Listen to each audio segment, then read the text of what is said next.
Coming to you from the TLD studios in Temecula, California, it's the Whiskey Throttle Show, taking you deep inside the lives of the legends and leaders of our sport. This week's guest is brought to you by Yamaha is the industry leader in two-wheeled fun and performance. Celebrating 50 years of YZ in 2024, the Blue Crew is still dominating shootouts and competitions. Yamaha, revs your heart.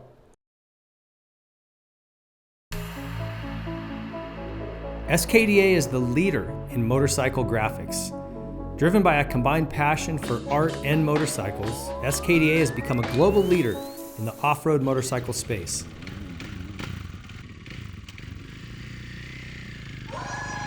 Their graphics can be spotted from a mile away with a unique design that blends speed and creativity. SKDA, search and supply of true art within moto.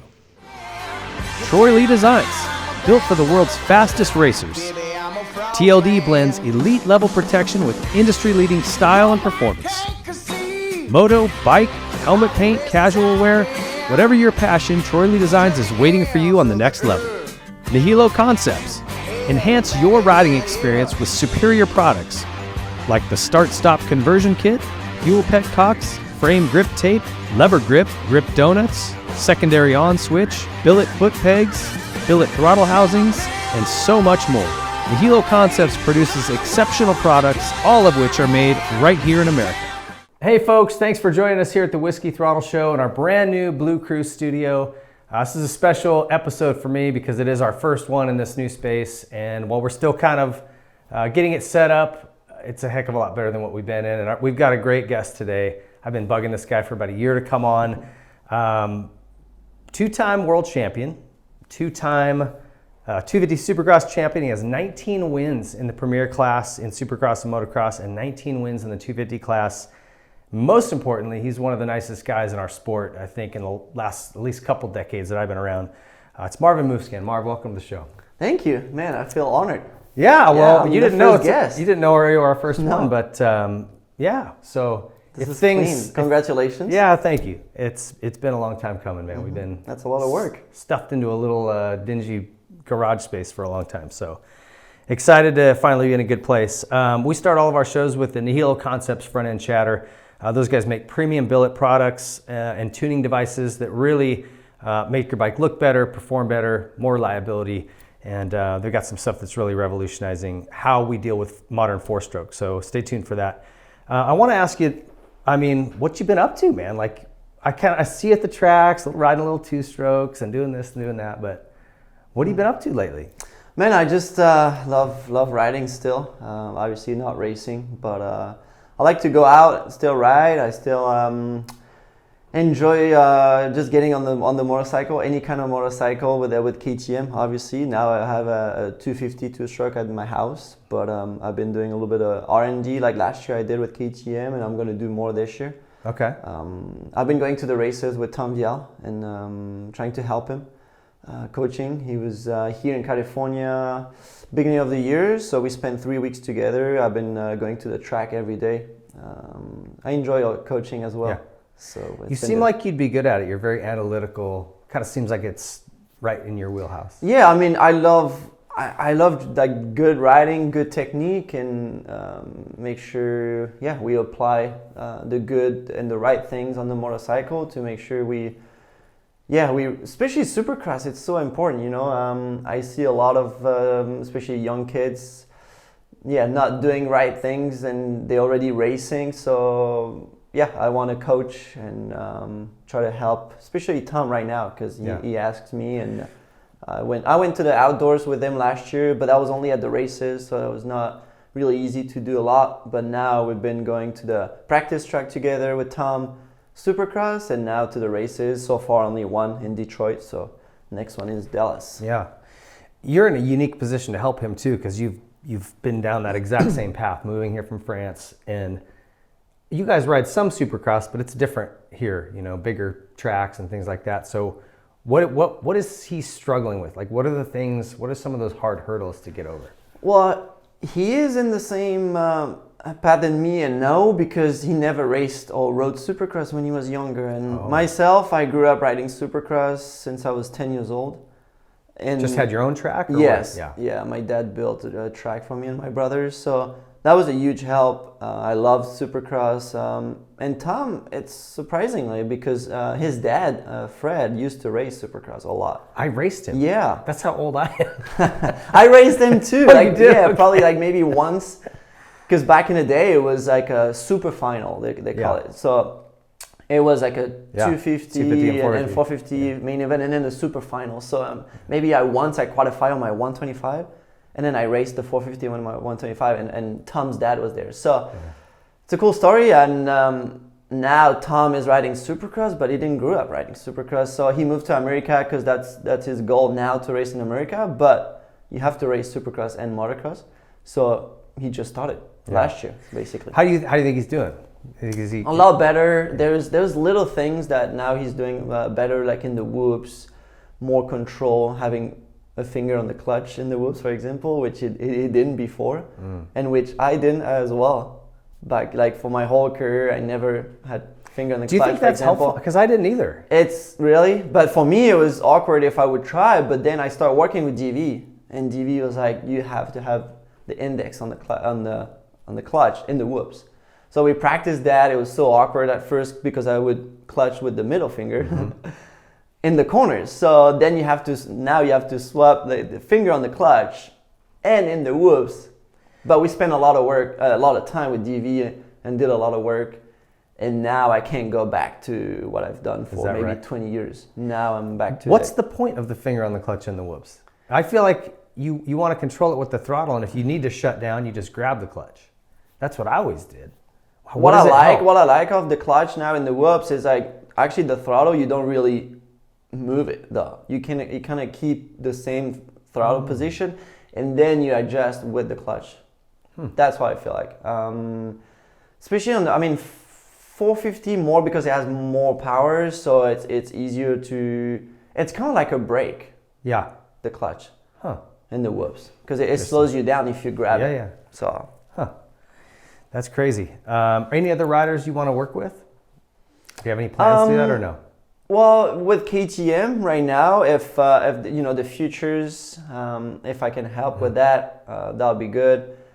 There's races coming up like Daytona, so I'll be there. And I've been going a little bit to the test track and meeting some of the futures on Gas, Husqvarna and KTM, and trying to get to know them and add the practice track before we go to the race, and it'll be good if I can help. Yeah, that Casey Cochran kid is cool. I like him. Yeah, he raced last year a little bit of Supercross, and he did futures. Yeah, futures, but and he's gonna do again this year, and then before he moves to pro. So it's a big transition. So now he's obviously Florida, California, both. So let's see. Yeah, he'll be good to watch. Hey, that's our front end chatter segment. Hey, if you guys haven't been over to whiskeythrottlemedia.com and seen all the content we're creating, check us out.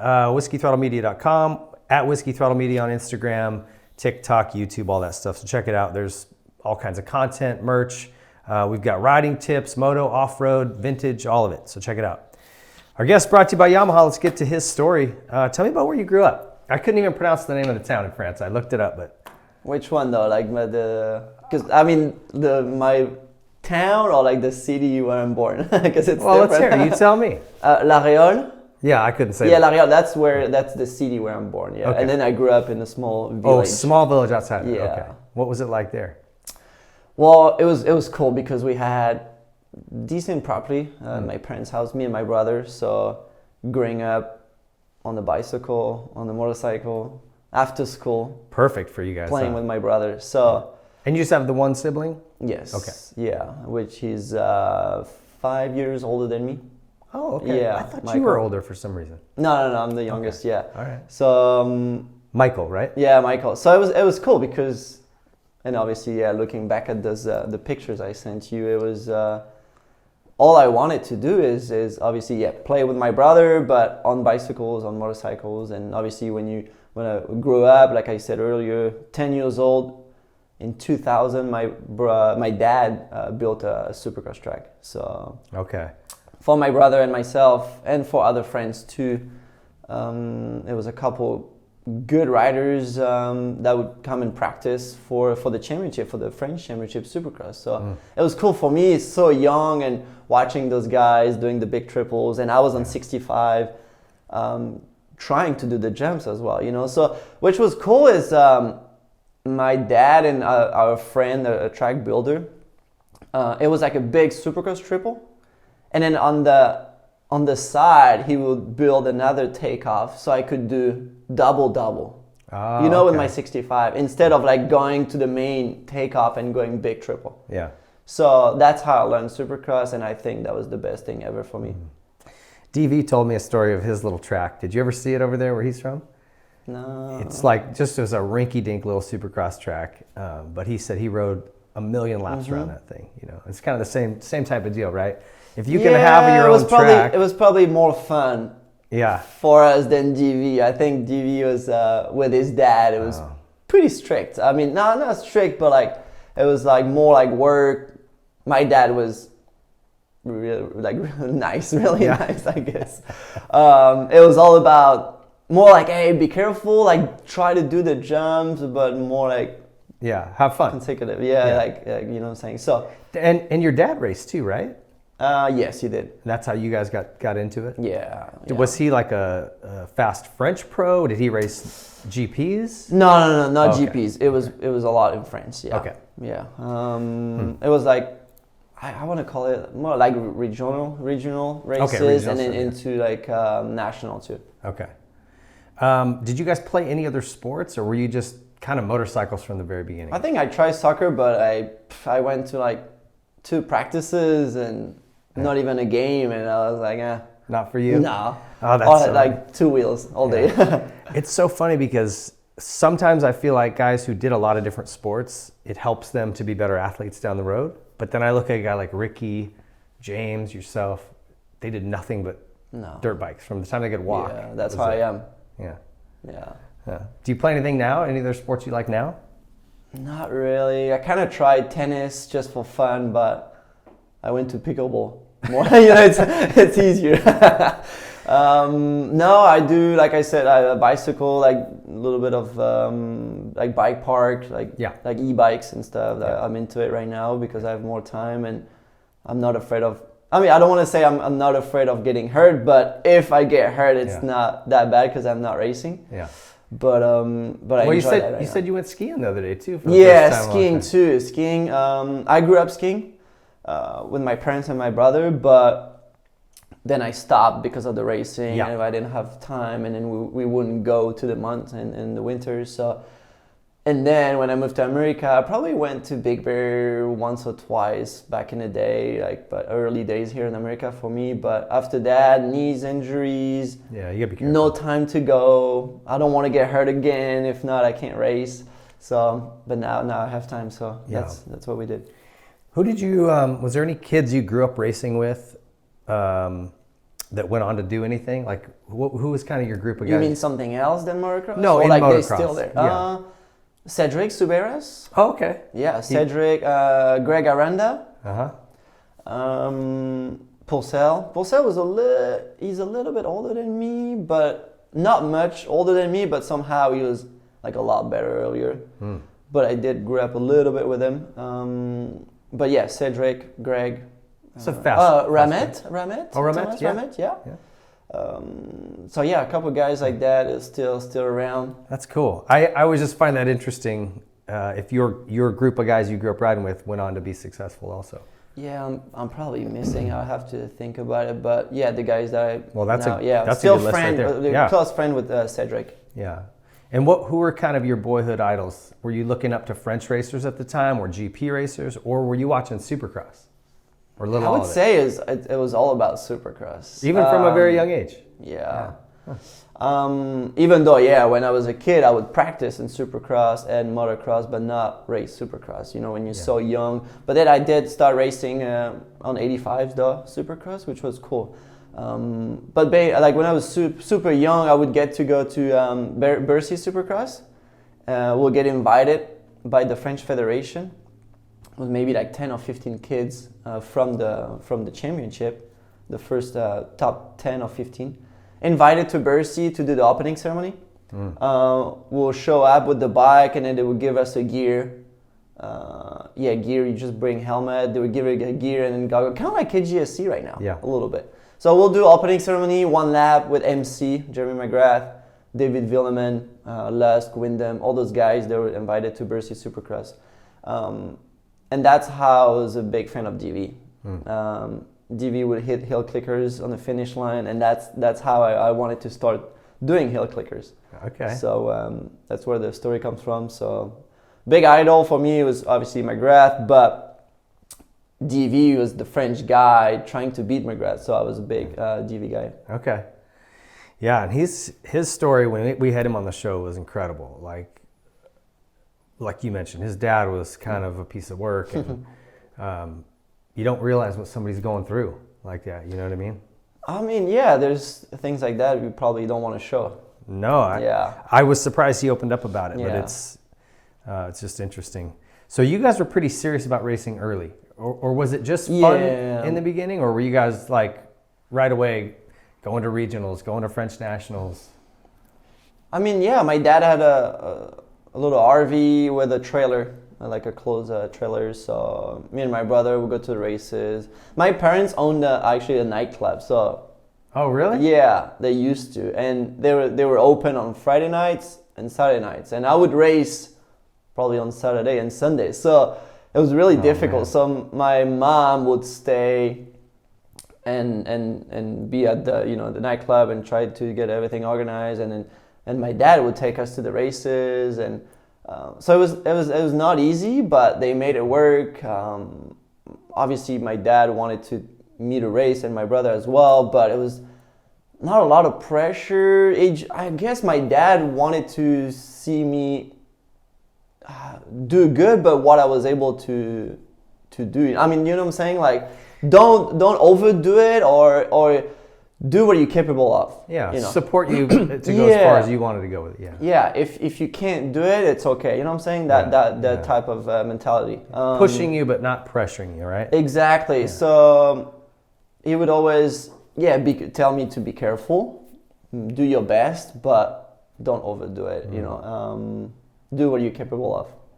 So I'm curious how you would compare French amateur motocross to like our motocross series or stuff here, because you see how it works here, where they don't do a lot of racing. It's like, I don't know, 5 or 6 big races a year, and then you just stay and practice and stay in these clubs and these camps. It's a lot different. What's it like over there? Europe and France is a lot different than here.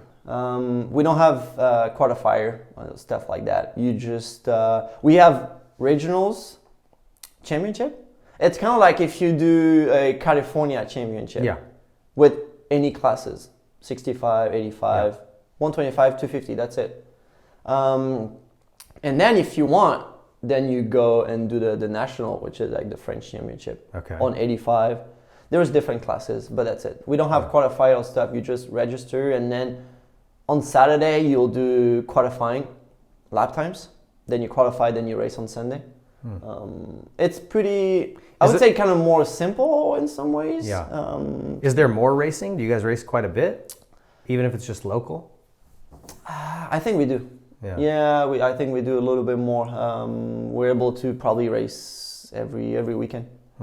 But obviously the country in France is smaller. It's kind of like if you race the French championship, it's kind of like if you race the California championship. Yeah, right. Like if right now from Murrieta, if you drive to I don't know, San Francisco. That's the length of the whole country. Yeah, that is going to Normandy in France. Yeah.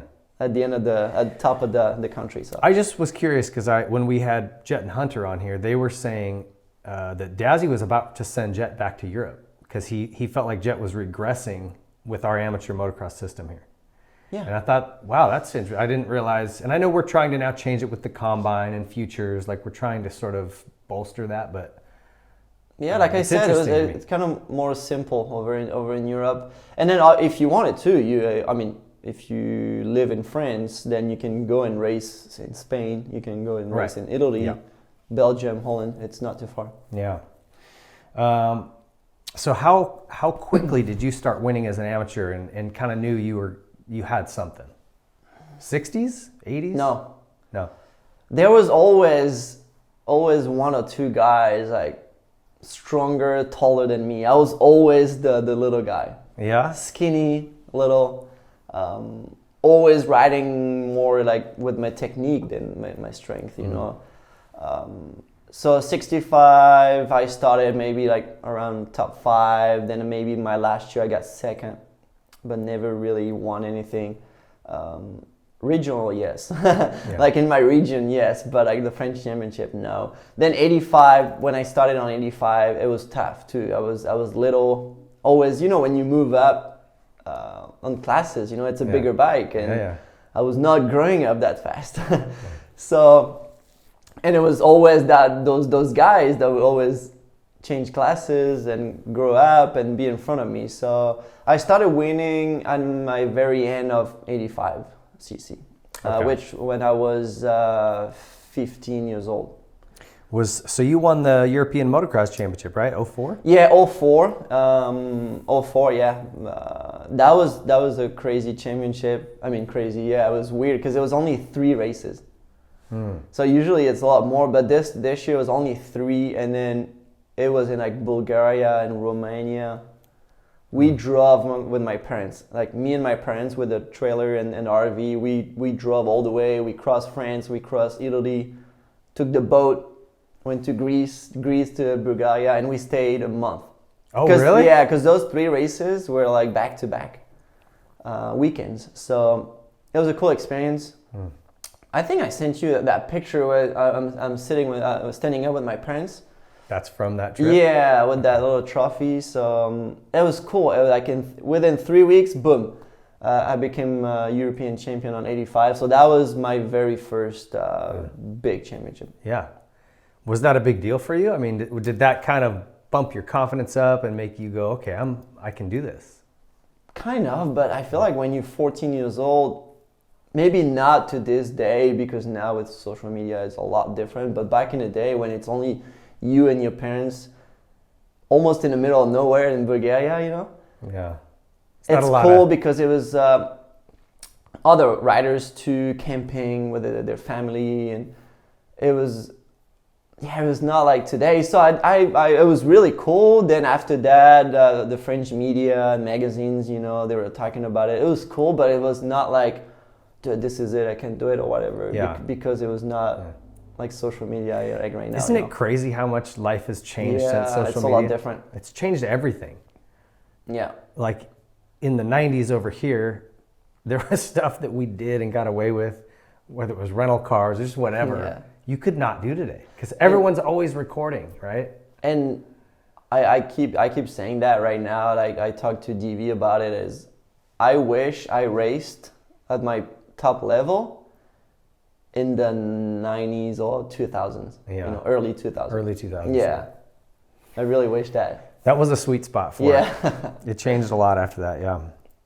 Okay, so talk about you move up to big bikes then. Yeah, so was that 05 after that? Well, what I want to talk about 04 too. After that championship, that same year I started racing 125s. Okay. Yeah. And you were a little on the 80. Yeah. You said. I mean, kind of, yeah. Okay. But I was really little on the 125. So my dad was not afraid, and I was not afraid to hop on the even on the 450, on my brother's 250, or my brother 450s later on. I was not afraid to jump on big bikes or go back to my mini bike or whatever. And that's also a good thing growing up. That teaches you and to adapt to different bikes, you know. So, and I love that. And I would love jumping on my big brother's bike and stuff like that. So I started racing. I sent you a picture when I'm sitting. It was a muddy race on my 125 on supercross. That was my very first supercross. It was crazy. I was so little. Okay. So little. So that same year, I already started at 125. And 05, I kept racing 85. Oh, you did? Okay. Yeah. And 125 again for supercross at the end of the year. So, yeah. Huh. And then were you 06, you moved up full time? Yeah, 06, I went to 125 junior class. They call it junior. It's only 125. So a French championship. Okay. Yeah, motocross. Is there an age limit to it, or? There is, yeah. 15? 18. 18. Yeah. to 18, yeah. Okay. You could, yeah. Past 18, then you can't race 125. Okay. It's kind of crazy to think about that because here in America, it's age is different limit. Yeah, I think our schoolboy is 15, right? Yeah, that's crazy. I think. I don't know. Anyway, I think it's good. I've always thought this. It's good to have that 125 class. Yes. Because the two strokes are so much harder to ride technically. And if you can figure that out, then you get on a four stroke and it's much easier, right? So 06, 125, CC motocross, and then I raced supercross end of the year indoor on 250 four stroke. So I would go back and forth, 125, 250. So every single year I always had basically two bikes. And did you like supercross that young? You knew right away, like, this, I really like this. Yeah. Okay. And how many rounds would that be? Like I said earlier too, like we had a 85 championship supercross. Yeah, that's crazy. Yeah, and they actually stopped that. They starting to do it again because that's so important for. They seeing right now on 250s and 450s, like there is no many like youngster coming up. But that's also because they stopped doing 85s and 125 classes on Supercross. So they're trying to do that again in France, and that's how I grew up. Yeah, you need to build them a certain way, right? But it's so important if you guys want to come here.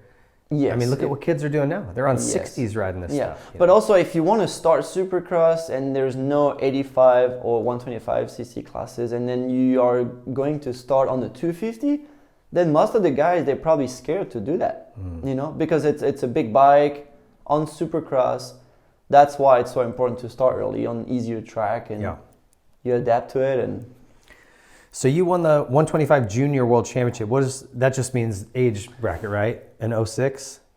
No, that was like French. No, 06, no, I didn't. No? Oh, okay. Where did you see that? I'll tell Google they were wrong. Yeah, it was on your Wikipedia page. Really? Yeah. 125? Maybe I forgot, but I don't think so. 125, no.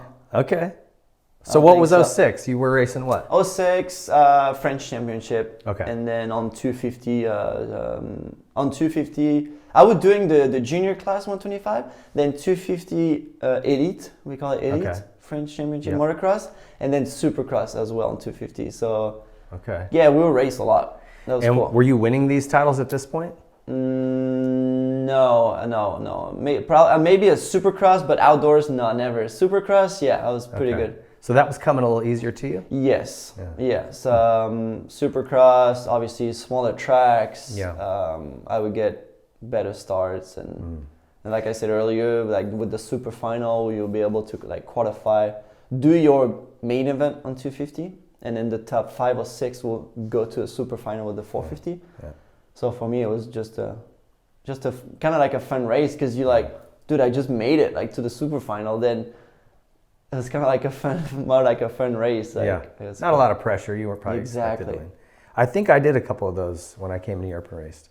The super finals. I remember those, where they would combine the classes. Geneva, Bologna, Barcelona, Genoa. What about Spain? Barcelona? I never raced Barcelona. Oh, Madrid? I raced Madrid. Yeah, there was one in Madrid.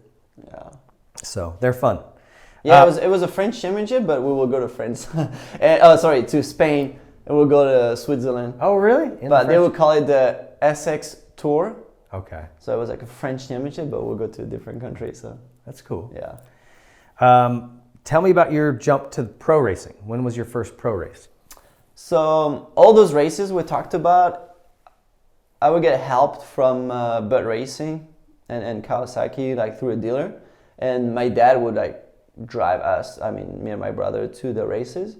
And then in 07, Butt Racing, that's the very first year they had their team. Okay. Yeah, with Stéphane Dassé, you probably know Butt Racing. Yep. So we did the European motocross championship. That was my first time in a team. Then we also raced the French championship as well and the supercross. So that was the first time having a contract. And that was in the pro class? That was European, kind of like now, European championship. Now they race with the GP, Yeah. like on Saturday. Yeah, or what whatever. do they call it? EMX. Oh, EMX, yeah. EMX. Yeah. So that's the European. So us back in the day, it was like a totally different. It was not the same weekend as GPs, Right. which is great now. I mean, European guys, they raced the same weekend as the GPs, which is awesome. Us back in the day, it was different races, Different schedule. Yeah, different schedule. So that's when Bud Racing started their first time the team. The way they're doing it now is nice because those guys can race the track, then stick around and watch the pros and go, oh. Yes, they and can also actually for the teams, it's huge because like a factory team, for example, they can have their MXGP riders, MX2 riders, and their European riders. Yeah. And it'll be the same team, the same weekend. So it helps a lot, everybody. So your first year of GPs was 07? No, Or 08. 08, it was Yep. 08, okay. 08. MX2, and you were on a privateer Honda. Yes. Help from anybody? Local shop kind of stuff, or? No, that was that little team that would get help from Honda friends. Okay. Yeah. So actually, me and my brother, that was my dad's dream. To go GP racing with you guys? Like, to tell the whole truth, it was not really my decision to go to that team, but my dad, growing up with Honda and stuff, big fan of that, he wanted to have both of his sons, in the same team. So we did it. It didn't really work out a lot for my brother, unfortunately, but I was in it, so I stuck to it. First year was tough in GPs, really tough. So to tell the whole story, when I was with Bud Racing, it was like an hour or two away from where my parents were, So for me, it was easy to be with Bud Racing when they started the team, and I wanted to stay with them, but like I said, it was my dad's dream. We went to that private team Honda, which was like way up north of France. So me and Mathilde, my wife now, girlfriend back in the day, moved there. My brother as well moved there to train there, to be close to the team. They had sand tracks there and stuff. So it was not easy. That was the first time we got our apartment with Mathilde and stuff like that. So you were with Mathilde way back then? Oh man, if you want to talk about it, that was like early days. Yeah, we met in 04. Holy cow. Yeah, there's a lot to talk about it. So you guys were 14, 15? Yes, Really? Yeah. That's crazy. So Bercy Supercross, that one year they also invited the 85s, top 5 or 6 85 guys. Okay. And then we did like a few laps on the whole track. So before, back in the day, on 65, the only like opening ceremony, like rolling, and then they invited the 85s, and we rode like the whole track. Yeah. Like, so we were like whipping on the finish line jump, doing hill clickers and stuff. And that's the one that weekend that I met Mathilde. Yeah. Okay, I've heard that you met her at Bercy, but it was way back then. Yes. I assumed it was a little bit later. Jeez. Yeah. That's crazy. And she lived near you, or how did you guys? No, she lived way up north in Normandy. Yeah. Wow. Yeah. So we met at the track. Her brother used to race. Okay. Too. So same, Jeez. probably same, almost same age as me. So how long have you guys been together? I mean, 20 years? Yeah, 2004 to now. I mean, almost 20, yeah. Okay. Almost 20. That's crazy, man. It is. So, my first year racing GPs on a private team like that, a lot of learnings. And racing GPs on a private team is not easy. It's tough. Yeah. Especially on 250s. Was your dad your mechanic, or did they provide them? No, it was my dad stopped. They were coming with my mother to the races, but that's it. Okay. Yeah. And he was happy just seeing his boys riding for that team together. Huh? Yeah, unfortunately, like I said, for my brother, it didn't work out. It was pretty tough, but I had a 2-year deal. So he didn't stay with the team? What do you mean it didn't work out? Just. It was tough, just tough. Like, dude, the living in the north of France, like riding in the sand and all that, maybe some injuries and stuff. So my brother was really good at racing supercross. He was not an outdoor guy. Yeah.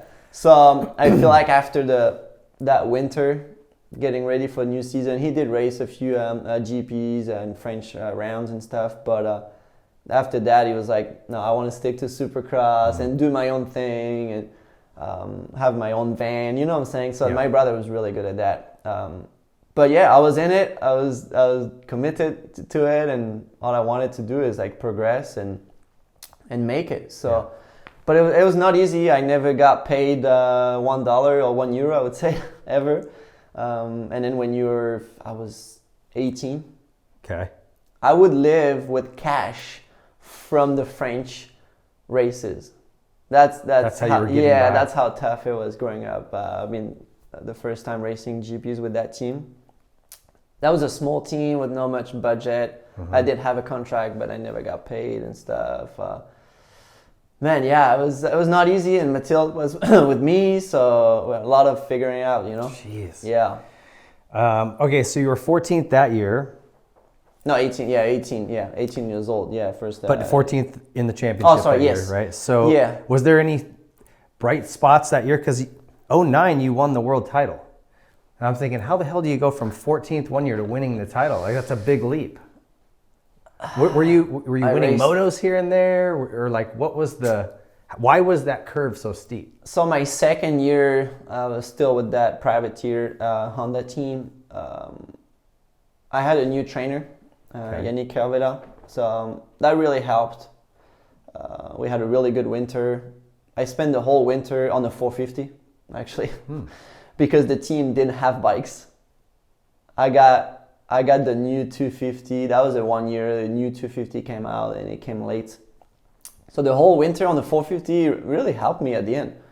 I only practiced a couple days probably on 250 before going to the first GP. And that first GP was in the mud in Italy, and we only raced one moto, and I got third. Canceled the second one, so I podium overall.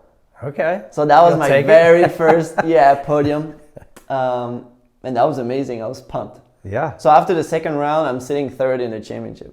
You know what I'm saying? So, so it was cool. It was cool. But then throughout the year, I had good results. But did you switch to KTM halfway through? What happened? It's coming. There? It's coming. Oh, okay. It's coming. I thought I remembered that, but I don't know any of the details. Yeah, I was. I never won. I maybe won a couple motos, but never. No, I did win. I did win the second round. Man, I did my memory. I won the second round in Bulgaria. Okay. Yeah, I went 1-3. This Honda team has to be freaking out, right? They're like a little smaller team, and you're winning races. That's crazy. And not getting paid. Remember that? Remember that? You remember that? So no money for my salary, and bonuses and then or anything? Well, no. If there is no money for the salary, there's no money for bonuses. You know. Oh my gosh. So first round got third. Second round I went 1-3, and I won the overall in Bulgaria. And this team didn't have support from Europe or on the Europe. So. But then after a few rounds, we're like, hey, can you guys help us a little bit? You know, I'm winning a GP right now. Dude, I remember I was sitting on the podium, and I switched jersey to be clean, but it was like a black jersey, and I had red pants. You know, it was like not matching. Yeah. Stuff like that. And that was crazy. They did not seem like they didn't care that much. No, I was like, are you guys serious? Let's do something. So that French team was still trying everything possible, but the Europe side, they had their 450 team, really involved in that. But the 250 side, even back in the day with Gauthier Paulin, which he was already on Honda, they always promised him factory bikes. He never got it, So, and then I was the next guy, and then still they were like, oh yeah, it's coming, and nothing happened. So anyway, let me go back real fast. What the heck happened from 08 to 09? How did you get so much faster? I said, I had Yannick Carvela as a trainer. Do you think that made the difference? Yeah, I moved from the north France, where the team was based, to more like Brittany, a different region where he lived, and we had different tracks. We actually rode in like a cornfield. Yeah, and it would rain so hard, and the next day it was perfect because they had drainage and stuff, underneath. So we would ride in the field and make a turn track and stuff, and that's how I got a lot better, big ruts and stuff. So it was all about technique, motos too, but like a lot of technique.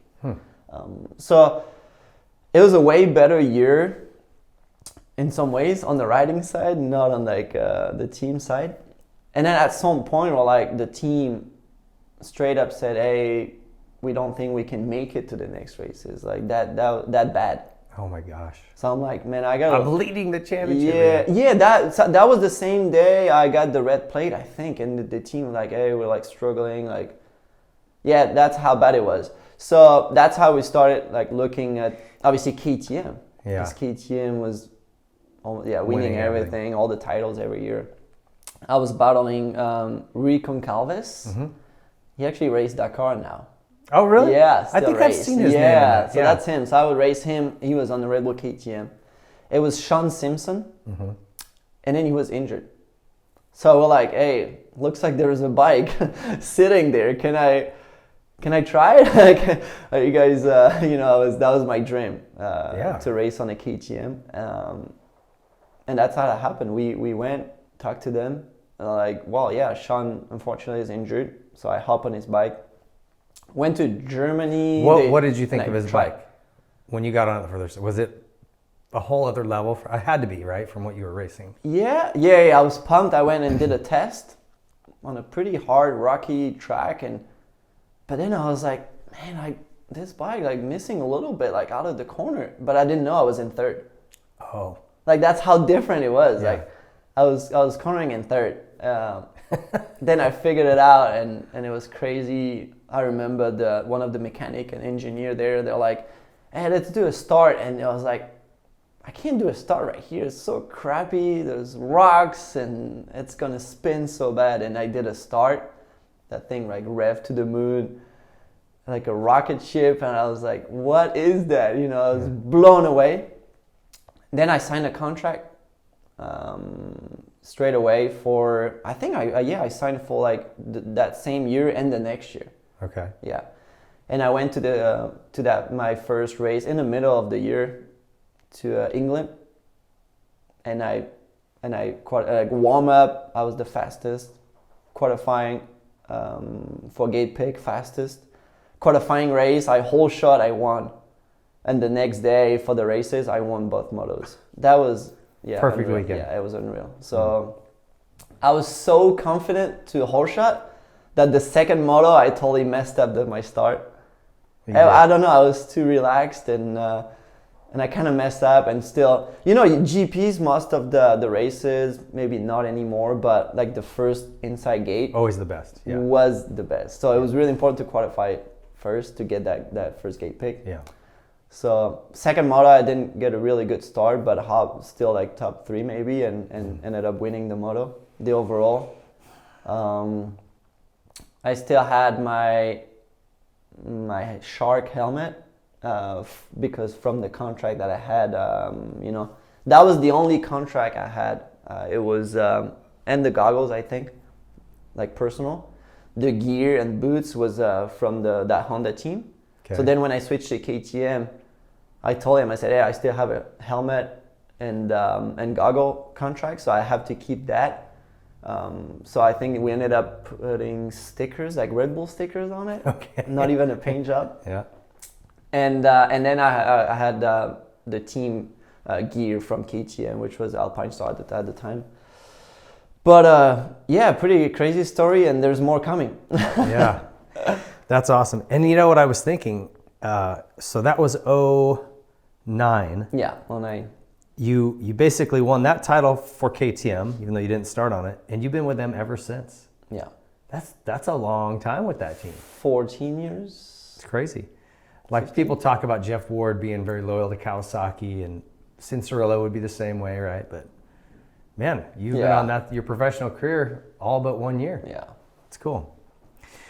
So, I mean, if you want to keep on 2009. Well, I do. So tell me about the rest of that season, anything that happened. Sounds like you have some stories. Yeah, well, yeah, because we talked about, I'm starting to race on the KTM. I'm winning, just winning, until the Honda team tried to sue me. Oh. And then I show up in Sweden for the GP. For what? Breach of contract? Because I switched. Okay. Because I switched, I had a contract that I signed, but never, like I said, never got paid. But then I needed to find a way of like racing at the top. So then I switched to KTM. So I'm showing up to that race in Sweden, and that French team is there with my bike, with that Honda bike. But I've been racing on KTM. For how many rounds? Like, I don't know. It's 3, probably, 4, 5? Yeah, 3, 4, 5. Yeah. Okay. Can't really remember. And I'm leading the championship at the time. So what really conversations did you have with them? You know, from the time they said, "Hey, we might not be able to go to the next race," you signed your deal with KTM. You're winning. Yeah. You're winning GPs. What talks did you guys have in that window? Did you say to them, honestly, like, "Hey, I did something else, guys, because you said you couldn't go"? Dude, I was 19. Yeah, I was 19 years old. Yeah. But I mean, it doesn't really mean anything. But what I'm trying to mean right there is my focus was just on the riding training. That's it. And then I was like, my wife, my trainer Yannick was involved. Obviously, my agent Catherine was. Please take care of that. You know, I don't want to. Catherine? Catherine Leclench. Yeah, she's still to that day. She works for me. Yeah. She would get all my European races for me. That's funny. So. Yeah, I was like, man, let me ride. I want to ride. I want to train. I want to race. I want to win. Okay. When you tell me about suing or whatever, like lawyer and all that, I was like, no, like, I don't know what is that. You know, I don't want to. Okay, so what happens in Sweden? Well, I show up. What were you thinking? You see your bike sitting over there, like. Well, I heard. I heard a little bit that they're trying to pass your Honda bike to tech. Uh-huh. With the freaking red plate on it too, like crazy story. Like those guys were like out of their mind, and they had another rider at the time too. Like they picked another rider, and they ended up finding maybe sponsor to keep racing. But anyway, I switched to KTM already. So Pete Byrer comes to me, and before the warm up, the first session, I was suited up, and he says, "Hey, they trying to sue us. They asking crazy amount of money if you get on the KTM bike right now. So you might have to wait. We're gonna try to negotiate and all that." I'm like, yeah, I'll miss the warm up. I don't care. Are you serious? I go straight to qualifying. So you had to miss the warm up? Yeah. To wait and see. But that's only the beginning. Okay. I'm like, yeah, I'll just wait. I remember I was inside a KTM Sprinter van. Uh-huh. They had their semi, but I would get changed in the Sprinter van. I didn't have RV or anything. You know, I was sitting in a Sprinter van, nice and cozy. And Pitt comes back later on, and he said, "Dude, you have to miss the whole race, the whole weekend, the whole GP. Like, they're asking crazy money if you race on KTM, and we can't do anything." Like, crazy story. So I'm like, yeah, I don't have a choice. I'm not gonna race. And Pitt was like, "Hey, I get you on a flight. You go home." I'm like, I just stay here. I'm here. I just stay here. So I watched the race. You didn't race? No, I missed a whole race. Yeah. So watch the race. At the end of the race, I was still leading the championship. And when you lead the championship, even if you don't podium, you gotta go on the podium and take the red plate. You've seen that in GPs, right? Yeah. So obviously they're trying to sue me, so I can't wear KTM stuff. So I'm like black shorts, black t-shirt, and I'm on the podium with my red plate. Huh. Wow. So, and after that, it was a break, maybe 2 or 3 week break before Lommel in Belgium, GP in the sand. So you have to go in Belgium, ride in the sand before that, because I would not live in Belgium. Like most of the riders now, they live in Belgium, they ride all year in the sand, but I was not doing that. So we did go for like 2 or 3 weeks in Belgium to ride, but I was not able to wear anything KTM. So I had plain gear, no stickers on the bike. Maybe I had number 4 of like Sean Simpson on it to maybe pretend that it wasn't me riding. Okay. Because you had no choice then to go on public tracks. Yeah. So Man, crazy stories. And then I went on Belgium and I won both motos in the same. The year before on the Honda, I DNF both motos. That's how crazy the difference between the 2 years. So what happened? Did they settle? Did KTM have to pay them? Like what happened? Or do you know? Yeah, we had to pay a little bit at the end of the day, yeah, to get out of the whole thing. But it's crazy because, it was a contract that I never got paid, and it was a contract that I signed. Yeah. In the contract, was there money? Like you were supposed to get paid? Yeah, a little bit of money, yeah. So then it's like you broke the contract. Yeah, but it was a crazy story, yeah. Legal stuff, huh? Yeah, exactly. Gosh. But at the end of the year, I became world champion with KTM. So that's how the story started. That is such a wild jump from on this rinky-dink privateer team getting 14th to the next year you're world champion factory KTM. Yeah, that's crazy. It is. What was that like for you? I mean, probably a lot to take in. Were you? Or I don't know. What were you feeling? I mean, winning this championship. Yes, but it was so. My mind was, everything was just naturally focused on the riding. That's it. Mm. Honestly, it was freaking me out a little bit when they telling me about lawyer and stuff like that. But at the end of the day, I loved riding and I wanted to win on the KTM. I wanted to be a Red Bull athlete and all that. So, and that's what I ended up doing. How was your dad after you won the title? Where did the championship get? Well, it was not easy when I switched, because my dad, we grew up and he was taking us to the track and all that, and now you become a pro and you have a mechanic, you have a trainer, you have all that. So it's hard for parents sometimes to step back. I had Mathilde, so my parents definitely stepped out. Mm-hmm. And it was not easy. But still, to watch your son win a world title. Yeah, and they were not there for the first one because it was in Brazil. Oh. It was in Brazil. No one was there besides the team, basically. So the celebration was kind of small. It was. It was. I remember it was muddy. It rained in Brazil. We didn't race and practice on Saturday. We didn't do the qualifying race. Was that the last round of the championship? Yeah, in Brazil. Yeah, last round. And it was only a 1 day. So we did qualifying in the morning and did the 2 motos. And I knew the math were easy. If I win the first moto, I win the championship. So that's what I did. And that's what I wanted. I didn't want to wait until the second moto, and I got it done the first moto. That's awesome, man. What a year.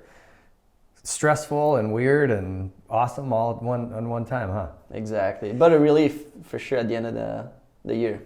Okay, so you win this world title. What, were you already looking at the U.S.? Because you weren't there much longer. Right there, no. Not yet? No, it was the next year. Okay, so 2010, you have a contract still with KTM. Yeah. Any changes in your program, or did you move anywhere? Kind of same thing. Yeah, exactly the same thing. Same trainer with Yannick, and exact same thing. Besides number 1 on the bike. Yeah. Which I really wanted. No brainer. Yeah. Let's get the number 1 on the plate, and I raced that year against Roxanne. We had good battles. Yeah, that good year. season. Tell me about that year. 2009, Kenny started racing a little bit. He was really young. But then 2010, that was his first year on GP, so we had good battles. Yeah. Yeah, okay. So you guys had good battles that whole season? Yeah, he had a few wins. I did too. And end of the year, this time I won the championship in Holland, so my whole family was there, which was cool. That is cool. Pretty big moment for Dad, I'm sure. Mm-hmm. Yeah, for sure. Huh. Who else was in the mix with you guys that year? What other riders? Gauthier Poland. Gauthier was there. I think he was on Yamaha that year with Neldy. Yeah. Who else was? I really remember Steven Frossard. Remember him? Steven, the French guy. He was pretty fast. Yeah, on the Kawi. Yeah. I would have to look at the result, but mainly Kenny too. Yeah, and he was good right away, huh? Yeah, it was pretty good. I don't think his bike was great, like engine wise. Okay. He had actually a few DNF blowing up engines. So what during that season made you look at the U.S.? Like what was there a moment in there where somebody talked to you, or? Thinking about it, I don't think I did really myself. It was more about because KTM wanted to get bigger in America. It was already a KTM like program in the US, but it wasn't Austria, you know what I'm saying? Like It wasn't really the factory in some ways. It was a little different. So they said in 2011 they wanted to make big changes in America, and that's where we talked about it, and I said yes, it's my dream to go to America. Okay, hold on. Was 11 the year Dungey came over with Raj? No. 12. 12. Yeah. Okay. So before the KTM team, it was remember with Tommy Searle, Mike Alessi. That was with different sponsors and stuff. And then when they started in 11 with Roger, Ian, and new mechanics, new group, and all the same, pretty much same sponsors as GPs in Austria. Yeah. So that was a different program, and they stepped it up and made it bigger here in America. Interesting. Okay. Yeah, it was Andrew Short, Mike Alessi, myself. I think that's it. I was only 250 guy, if I remember. Okay, I'm trying to think of the years. They're all kind of running together. When did they have? There was a couple of Aussies that rode for the team, but that might have been before. Or after. That was after Ferry, Dean Ferries or Ferries, Dean Ferries. They had. Yeah. Anyway. Yeah. So it wasn't really your idea. It was kind of KTM going, hey. Well, I mean, that was always my dream, but it just naturally. And did you race some supercross still in the off season over there? So they probably saw that. Okay, he's good. at supercross. Which they were not a big fan.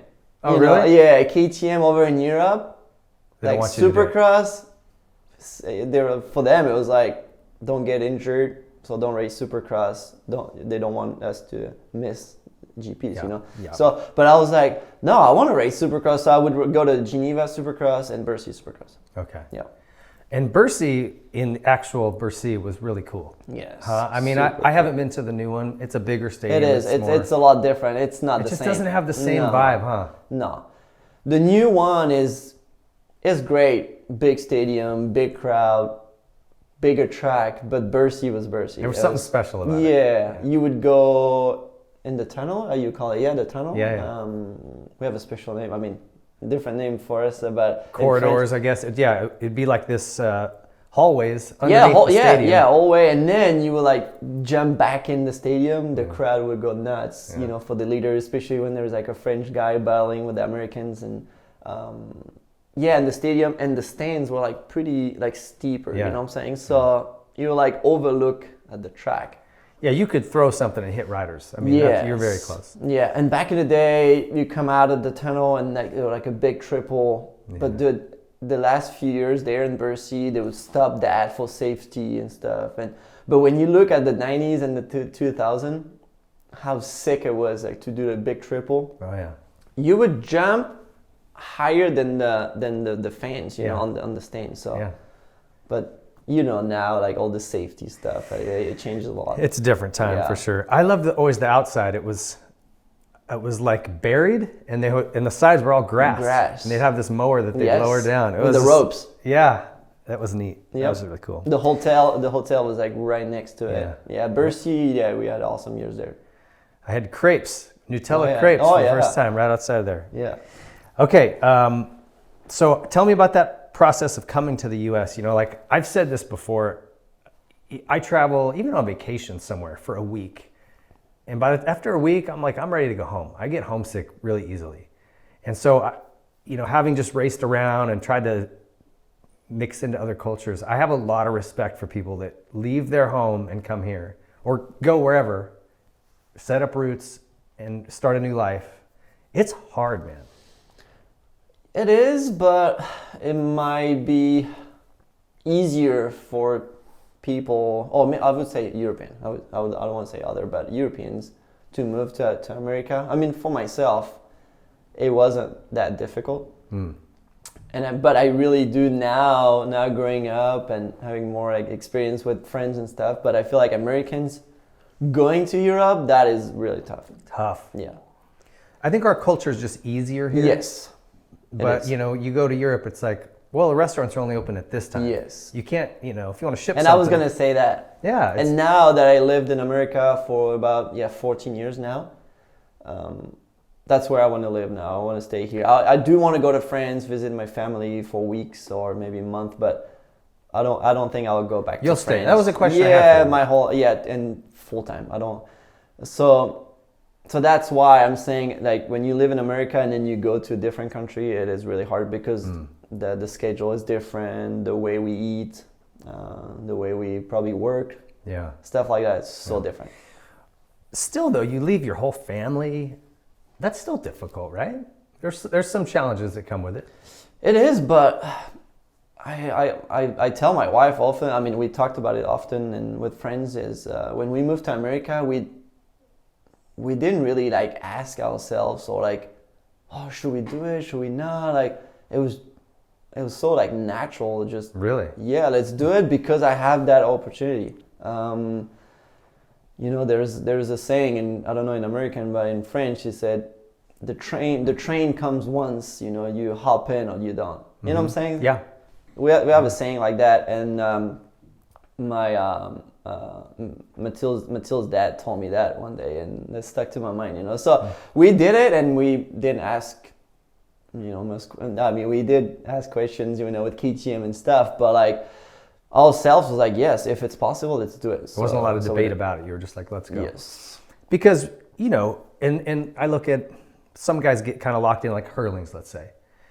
Or I'm trying to think of another example, but somebody who's like you were. You already won a world title. Carolee. You're proven, right? Or like Prado. There's another good example. He could stay over but there. He might come. I know. I think he is So that's coming. why I didn't say Prado. I know he is coming. But I'm just saying he could stay and just keep winning world titles and make a good living, and he's home, it's easy. For him to go, okay, I'm going to go do this whole new thing, and same for you. You didn't know you'd be successful in Supercross, or, you know what I mean? It's a little bit of a risk, right? Where you're already proven, if I stay home, this is the safe thing. I could keep winning here, I know how this works. Yes and no, but I feel like also the main thing for Carolee or Hurlings is the fan base, sponsors. It's huge, huge. And yes, if Hurlings would have come to America, he would have big contract and stuff. That's not the case. But like personal sponsors, fan base and stuff, it's huge for Carolee and Hurlings. They also love their country, and where they live. So that I definitely respect that. But that's also the main thing why they didn't move. I think it's also because like personal sponsors, and they raise GPs. They have a lot like fan base, literally. So well, and I think just like you said, you grew up riding Supercross on 80s. Yeah, and if those guys didn't, yeah. So that's also tough, the case. I don't think they really wanted to race Supercross, even though Carolee did some races in Bercy, and over in Europe, but never here in America. Hurlings tried to ride Supercross. I think he would have been okay, but he just stick to outdoors.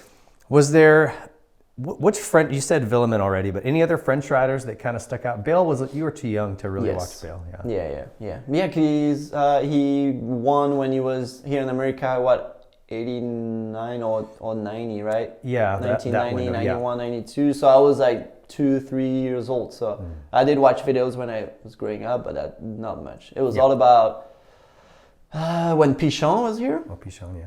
Tortelli, then Roncada, and obviously David Villemin. Yeah, okay. Got you. And this is a good group of guys. You know, there was a lot of guys. Also privateers too, like DV's friend Stéphane Demartis, yeah. Laloz. Mathieu Laloz, Roderick Tan. I'm probably missing a few, but it was so many French guys. Yeah, a lot of guys came through. And Roger had a big part, like Laloz and Thane, he brought those guys over. Yes. Okay, so 2011, take me through you coming over here. And I also noticed you didn't do Supercross. Did you wait? Or I got hurt. Okay. I got hurt, and in Bercy Supercross actually. Remember we talked about KTM didn't want me to race when I was GPs, but at this time it was a good race to prepare for Supercross. Yeah. So at that time it was okay, but I had a tough day. I think on Friday at Bercy Supercross, and on Saturday, man, it was a lot better. Starting to figure it out, and dude, I whole shot in front of 450 because it was a whole one class, I think, and I think I was. Yeah, I was with 450 and I whole shot it, and I went not even half a lap, and I landed sideways and I put my foot down and torn my ACL right there. Oh, that was your ACL. Yeah. Okay.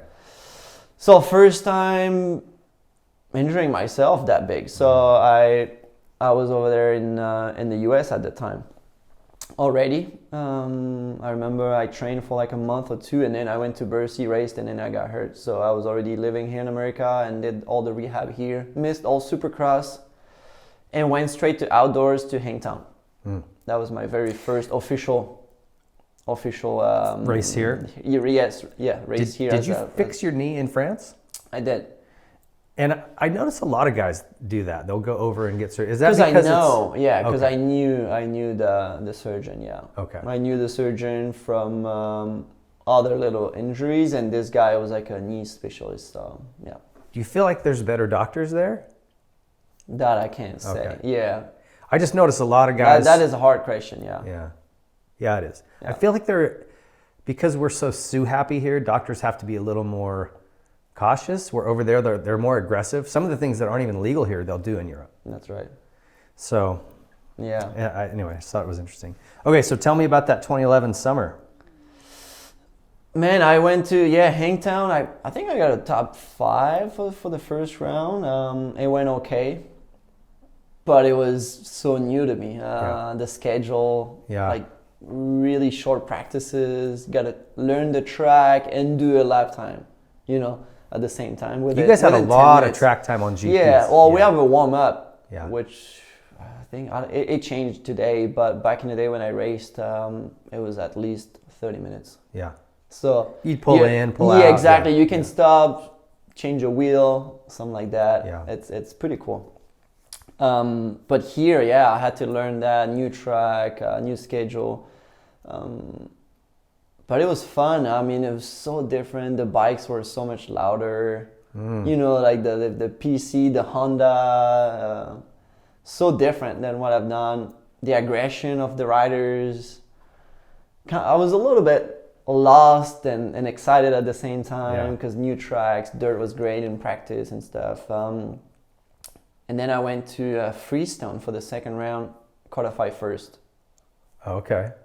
Wow. And I was like, damn, and I was feeling really, really good. The track was fun. Was it hot? Yeah, I think it was. That race used to be brutal. Yes, for sure. That was, I think one of the most, the craziest race ever for me there. So. Well, you're in Florida. Texas. You were in Florida for a No. while. So. Not this time? That was California. Okay. Yeah, Florida was way after. Okay. So I'm not used to it for sure. But then I went out, first moto, I qualified first moto, first gate pick. I started second behind Barcia, and that's where Barcia crashed in front of me. And his bike flipped, hit the ground or whatever, and then came back, and I was coming into a rut and I couldn't change direction. And his bike hit me right there.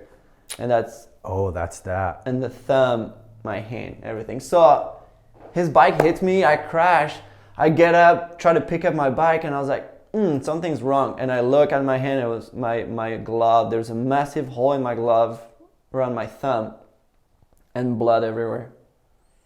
But no pain. Boxer's fracture here? Thumb. Oh, what's this from? And this. Oh, yeah. So 1, 2, 3 metacarpal or Yeah. And the thumb. So, and I look and I remove my glove and I have a massive hole in my thumb right here. What caught you? I have no idea. It just exploded. I like smashed it in my thumb. Big hole right here. Like the skin, like a hole. Freaking you freak out? Disgusting. Yeah. And I just grabbed my hand and start walking back. Yeah. So, yeah, dude, it's like a nightmare, like in a bad dream. honestly. Yeah, you had your knee and now this Yeah, right away. well, I was a little dizzy from that head, looking at my thumb full of blood, big hole. I see the bone and stuff. So I get all that fixed. Back in France? No, here You did it actually, here, yeah, okay. here. Oh man, it's tough because I was feeling so good. I loved that track there, and I was second. Yeah. So it would have been good battle. It was Baggett when Blake Baggett was riding good, and all the Tomac, Barcia and stuff. So yeah, I got hurt. Dean Wilson, was he up there that year too? Yes, he was. That's when he won the championship. Yeah, I was gonna say that was his year. But you came back and you podiumed the last 2 rounds. So I did. You made a pretty quick recovery. Yeah, I did. While they played it, everything, screws played it. So, Okay. you know, when you do that, Yeah, you it's come pretty back, fast. pretty quick. It was not easy. I raced Southwick when it rained that year. I think the 11 is when Dungey, his bike didn't start. Remember that? I do. Yeah, and then he started the race like half a lap. Yeah. I raced that. But yeah, I ended up podium in Steel City. Steel City, 11 that year. It was like a giant supercross track. You know, like all those jumps. All the tabletops in a row. Yeah. So I ended up podium that. I went 3-3 or something like that. And then the very last round, the next weekend at Paula was the final round, and I went 3-4 and I podium again. So that felt good. Just to podium in America like that, it was great. Yeah, kind of, okay, I made a good decision. I'm competitive here, right? Kind Yeah, exactly. I enjoyed it because it was so different, everything, you know. There's something different about when you get hurt and you have like something disfiguring. Like you said, you could see your bone. I broke both of these bones one time, and when I stood up, my arm was like bent down. And like it messes with your head, huh? You kind of, it's not even the pain necessarily, but like seeing that. Yeah, the vision, You start to kind of, like you said, you got lightheaded. I know that feeling you're talking about. You're like, oh no, I'm really broken. This is bad. Okay, so you finished the season off strong. Let's go into 2012. Yeah, 2012, first time racing Supercross. First round was Anaheim won, right? Anaheim won. Yeah, I think I got 4th. Okay. Which was pretty good. The PC guys were strong. It was Wilson, Dean Wilson and Tyler Rattray. Okay. I was battling. Did you know Tyler Sealy from too. GPs? Yeah, I did, because I did race Tyler in 08 when he won the championship. Actually, okay. Yeah, Tyler won the championship on KTM 09, and then I won the next year when I was on KTM. So I did know Tyler just a little bit. Okay. And that season went pretty well. You were 3rd in the 250 championship on the West. So like first year, that's great. Yeah, I podium a few. Phoenix was my very first podium. I think I got 3rd. Wilson won. I got 2nd, and then Rattray got 3rd. So, and that's the first time Dungey won in Phoenix on the 450. Really? First ever KTM win on the 450. That was my very first podium in America. So it was a cool story. Yeah, that's a nice little. I like those little footnotes in history, right? Yeah. That was a big night. No, well, those are and then those are the things that really like stuck to my mind. I remember.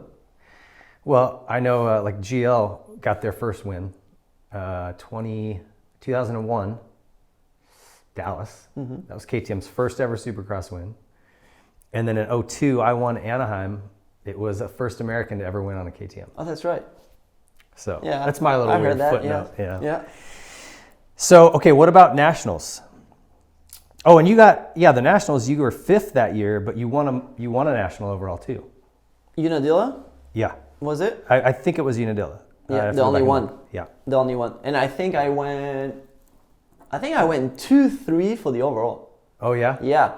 I think Tomac and Kenny, they went 1-7 or 1-6, and then Tomac went 6-1, So they both got 2nd and 3rd, but I got 1st with like a 2-3. Consistency. Yeah. So, and I didn't know. I had no idea. That was pretty crazy, but to win overall, it was just great. Big deal for you? Like, was that a big moment? Yeah. Yeah, because you podium already a few times. It's fun. I mean, you know what it is. Yeah. always a podium. It's great, but like the win is the win. Yeah, something different. It's just something Yeah, hard to describe. and I was never really in a position of winning. You know, that year, Tomac on the Geico, Kenny was good, Barshi on the Geico Honda as well. The PC guys, probably Wilson's still there, right? Probably. I'd have to go back and look. Yeah, it's a Baggett. It's a stacked class. Baggett was really good, and I think it went on. That's 2012. Yeah. I think 13 was the same. Was Tomac again, Kenny. It was a lot of good. It was guys. a heavy class. Yeah. Yep. And it seems like all through your career, you've had like Kenny, Tomac, Yeah. Baggett, Wilson, those guys. Yeah. Yeah. Okay, so great season though. Were you pretty happy with 2012? 5th overall in the outdoors, but you did get a win. Yeah. What are you thinking at this point? Like, you're settled in here, you're liking the U.S., you can see you're competitive, you're getting wins, you're getting podiums. Well, that was my 2-year contract, by the way. I signed for 2 years, so 11, 12. Okay. And then I signed another 2, 13, 14 with KTM. Okay. So take us through 2013. You were second overall in the 2 to the East. And I was trying to remember who won in 2013. Who won that title? 13 on East? Well, that was Will Hunt. Will would have been West though, right? No, it was it was East, I think. Yeah, 13. Yeah, I only raced West on 12, and then 13 I went on East. Okay. Yeah. Wilbur. Yeah. Okay. So the final round, I think we were like 3 or 5 points difference in 13. And he broke his hand or something, or hurt his hand in that practice. day in the whoops. Yeah. And then that's also something I want to talk about is Vegas Supercross. Dude, we would go on, do practice, qualifying, do the break, go on night show, and we'll do like straight main event East and then main event West. And we were the first main event. Oh yeah. And it's muddy. East, it's kind and of it was slip. freaking muddy. They watered the Vegas track so much. Yeah. And I remember getting so frustrated because I didn't get a good start and I couldn't pass. Kind of like waiting for the lines to develop, and I started to get better traction. I was starting to make passes, and I get into second, and Tyler Bowers was leading. And I was right behind him, and I passed the finish line like that with him. And if I would have passed him, I would have won the championship. Oh. So we ended up with like 3 points difference with Will. I remember it was close. I didn't know it was and that if close. I would have won, it would have been that 3 points difference, and I would have won the championship. And I knew it, so I crossed the finish line. I was like, that cannot be real. Like this much, like half a bike length, and I would have won the championship. That was tough. And then after that, Vegas, you go in you do your main, and then you do East-West shootout. East-West shootout. That was mentally, dude. That was tough. And I went on and I battled with Kenny, and I got second again, but it was a good. Kenny win that one? Yeah, he did. Well, I was gonna say in the heats, I remember Vegas. They put a ton of water down because it gets dry and crappy during the day, and then they take the little skiddies and slick everything. So you're looking at it looks good, but it's greasy. Yeah, dude, that year it probably was the worst ever. Yeah. And it was a championship race, like straight on. And I've always found like the heat race is the first heat race. That's the hardest to pass on. Yeah. Because the track's perfect. Yeah. Everybody can go fast, right? But this time it was really muddy. Yeah. Man, crazy. Okay, so anything else from that year? Obviously that championship was... Yeah, outdoors. What did I get outdoors? 5th overall, but that one win. Just a good summer, huh? You're battling a lot. Yeah. Okay, so you signed a new contract for 13 and 14. Yeah. Sorry, we're on 2013. You get second in Supercross, 4 wins. So you're starting to reel them off. It was nice. Dude, battles with... Did you have a bad round? Wharton, remember? Blake Wharton? Yeah. Yes. Dude, that guy was so aggressive. Oh, yeah? Yeah, I remember that one race. I was... Great position. I think I was leading or I passed him or whatever, and that guy made my life hard. Oh, yeah? Yeah. and those points, really hurt me. Well, I was gonna say, did you have a bad round somewhere? Because you got a bunch of wins, 4 wins that year. Yeah, I mean, it was a great year with Will, East Coast. I loved it. First ever win, Daytona. Yeah, it was one great race to win. Daytona is so special. Well, coming up later, but I was never able to win it on the 450. But that would have been one I would like to win. Yeah, that's a special one. Yeah. Outdoors that year, you had 2 wins, 3rd overall. So great season. You're 2nd and 3rd overall in the championships, right there. Rolled into 2014. Everything good? Well, 14, I hurt my knee again. Oh, you did? Oh, no Supercross again. Yeah. The same knee. I didn't crash again. Same as Bercy back in before 11 season. I didn't crash. Here at a Corona test track. Put my foot down bad and overextended the knee. Hyperextended, yeah. Yeah, hyperextended. So back to France, another surgery and another rehab. It's so long, so hard, and I missed Supercross again. So it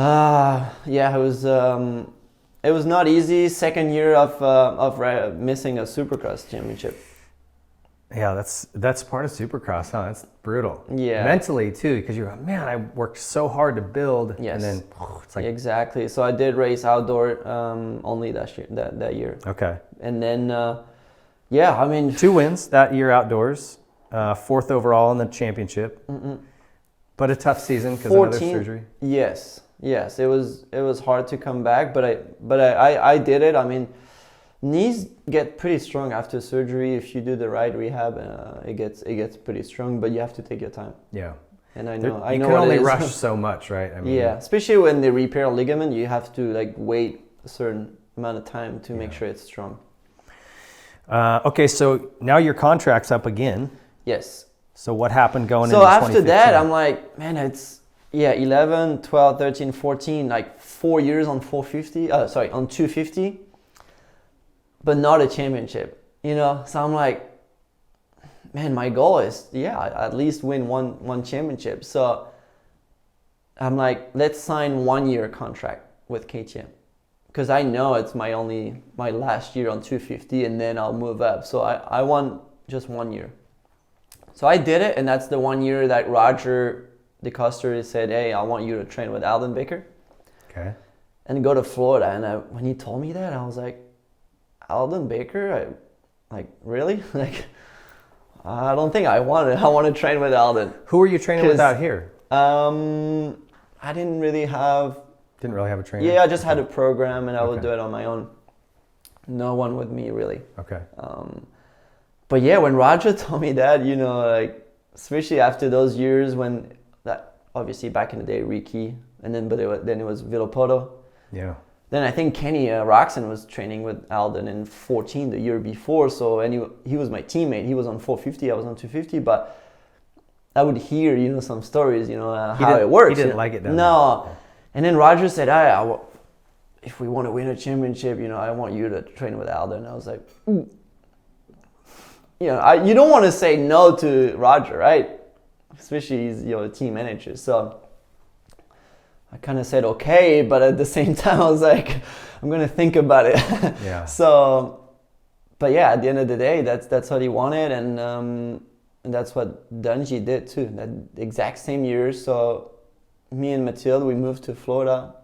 We drove our truck to Florida. We crossed the country with a U-Haul trailer.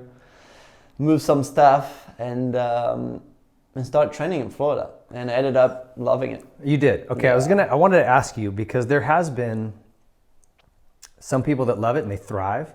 Alden's won a lot of championships. Yes.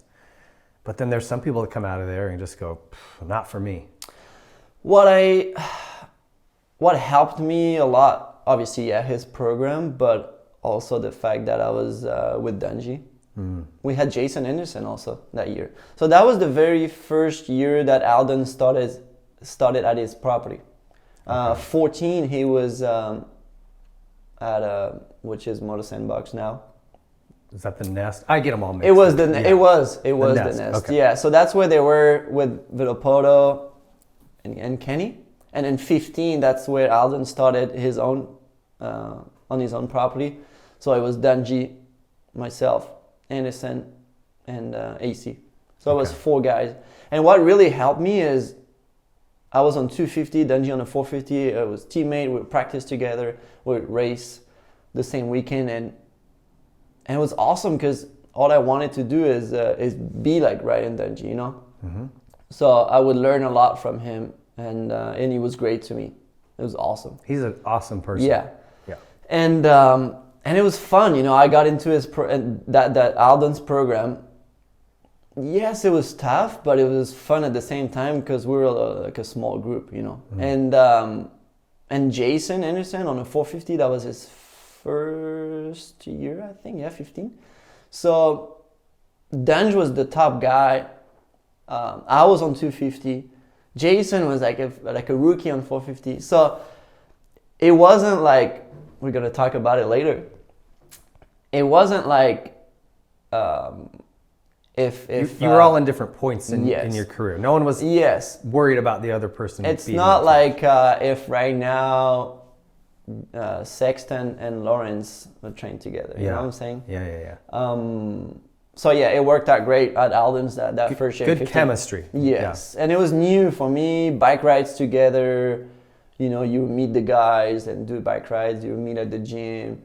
It was so new living in Florida. It was great, and it helped me a lot. And I won in Supercross right away, first round, multiple wins. It was great. Yeah, 250 East that year, 7 wins and 2 seconds for the title. I mean, that's pretty dang good, buddy. But it was so tight in points because it was J Mart and Justin Bogle. We were pretty tight in point. It was Savaggi as well, racing, and a few other guys. But us 3 were pretty tight in points because I would win. J Mart would get second, Bogle would get third, or like vice versa. You know, so in points you don't make up a lot of points. Yeah, right. And then when I didn't win, I got second or third, and then J Mart would win Atlanta, Supercross, whatever, and then Detroit, I think Bogle won. So it was a lot of I got a lot of first and second, but those guys got a lot of second and first as well. You know what I'm saying? So it was pretty tight in points. Ended up also winning the last round for the championship in New Jersey. So that was great. And my family was there too. Oh, were they? Yeah, they traveled just for that. So a lot of pressure for the last round, but we made it. So tell me about that program. When you're down there and you go and win your first race, where you're like, okay, I can feel a difference. The work has definitely paid off. You did notice? Yeah, my intensity, my confidence, physically, everything was better. Yeah. The first round was actually pretty stressful because I was leading and then they red flag it. Oh. And then we did the staggered start. That was I think the first time we did it in Supercross. So it was so new for me. Yeah. It's weird for everybody. Yeah. So I was new and I had a little gap during the main. So then you started over with the staggered start, with the red flag. So it was a lot of pressure, and but I ended up winning the first round and red plate.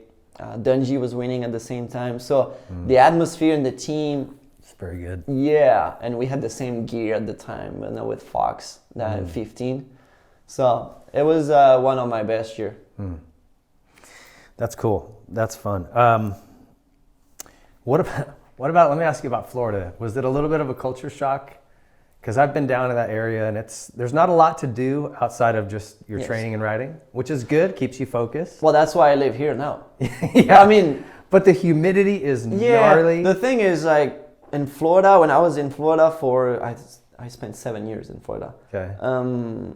All I've done is wake up, do your cardio, do your bike ride, or do the riding, go home, rest, and that's it. Yeah. Maybe on the day off, jet ski, stuff like that, because of the lake. I love it. It's fun, but that's it.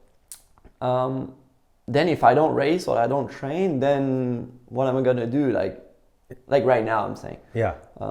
If I get to coach someone, then yes. But if not, that's where I stay here in California. Yeah, I got you. Do you still have a house friends. there? Yeah, I do. Yeah. Yeah. Okay, so you won that championship, the 250 championship outdoors. You got 3 wins. You were second overall. So by far your best year so far. Yeah, and that could have been a perfect year. Who won the outdoor title that year? Jeremy Mart. He was fast. We battled, and that's we talked about it before the show about my hand. That's that year. Oh, okay. Colorado, I had a big crash, lost a lot of points, I hurt my wrist, but I kept racing. And at the end of the year, I got it fixed because I kept racing with my hand being hurt, and I ended up messing up some tendons and ligaments. So I got it fixed. So it was a tough year. In the very last round in Ironman, we were like maybe like 5 or 6 points difference with J Mart. I was second in the championship. It was all in for the last for the last round, and I had a mechanical on the bike, electrical, that never ever happened before, and I had an issue on that last round, first moto. So I DNF'd that first moto, and obviously lost a ton of points, but it's still within 25 points, so it was still possible. Mathematical chance, yeah. But last gate pick for the second moto outdoors, you know what it is. So, and I ended up maybe 5th or 6th in that moto, and ended up 2nd in the championship. Oh. And and that's the year, the very same day that my brother got hurt. Oh, it is? Yeah. So. Unbelievable. Yeah. And obviously I didn't know. I mean, it happened. My brother got hurt, paralyzed, unfortunately, that day. But my wife knew, but I still went and raced the second moto, and then I found out after the day. So at the end of the day, so yeah. Oh my Crazy. gosh, that's a heavy day. Yeah. So Mathilde knew, but she's like, I'm gonna wait to tell him. Of course. Yeah. Because I was racing. Yeah. Yeah. But yeah, it could have been a perfect year. Ended up at the end of the year, after outdoors, going to Motocross of Nations and won.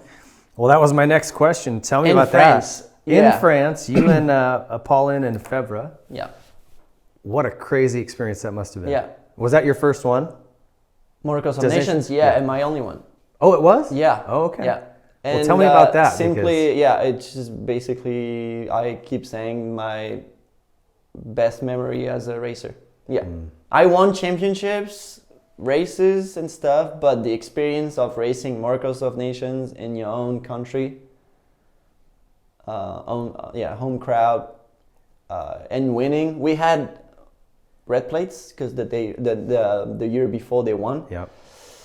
And show up in France with red plates. I had number 2 on 250, and I won on 250 class. I battled with Barcia that first moto. I don't know if you have memories of that, battling Barcia for first place on the 250 Motocross of Nations in France, in front of the French fans. It was unreal. Like I couldn't hear my bike, and it's that loud. Yeah, like on the bottom part of the track. Yeah. I just couldn't hear my bike. It was a 250, so I was just wide open, Yeah. Ended up crashing in that moto, unfortunately, and I got 5th. Okay. Something like that. But before I crashed, I feel like nothing could happen to me. Like, I was invincible. That's how you say it. Yeah. Until I crashed, unfortunately. And then you were. Yeah, I caught an edge. After a scrap jump, I gassed and I caught an edge, and I went and I sighted. Yeah. But before that, the way I was riding with the atmosphere, the crowd, the intensity, and battling for first, the way I was riding, I was like, nothing could happen to me. It was unreal. Yeah. Well, the photos you see, and it's that same track. It's yes. Then last year, yeah. Yeah. What's it called? Ernée. When you look out over that crowd, yes. I mean, it's. I don't know, 60, 70, I don't know how many thousand people there is. Yeah, 45 maybe. It's a lot. Yes. And they're loud. Yes. It's the best, to me, I say that it's the best track to host a race like that. Yeah, it seems like it. Yeah, and the French fans are pretty rowdy too. Yes. Very loud. That's cool, man. What an amazing experience. Yep. Tell me a little bit, just because you brought it up, I was going to ask it later, but with your brother getting hurt, man, that would have wrecked me. It would have been very difficult for me to like push past. Yeah, for sure.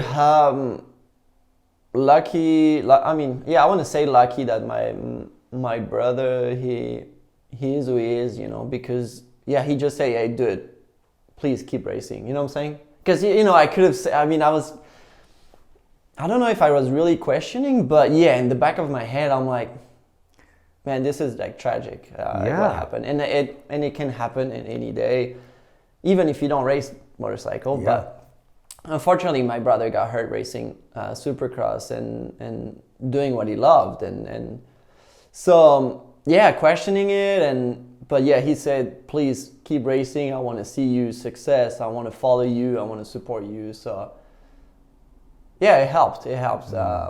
It was not easy because, yeah, I would obviously think about it naturally.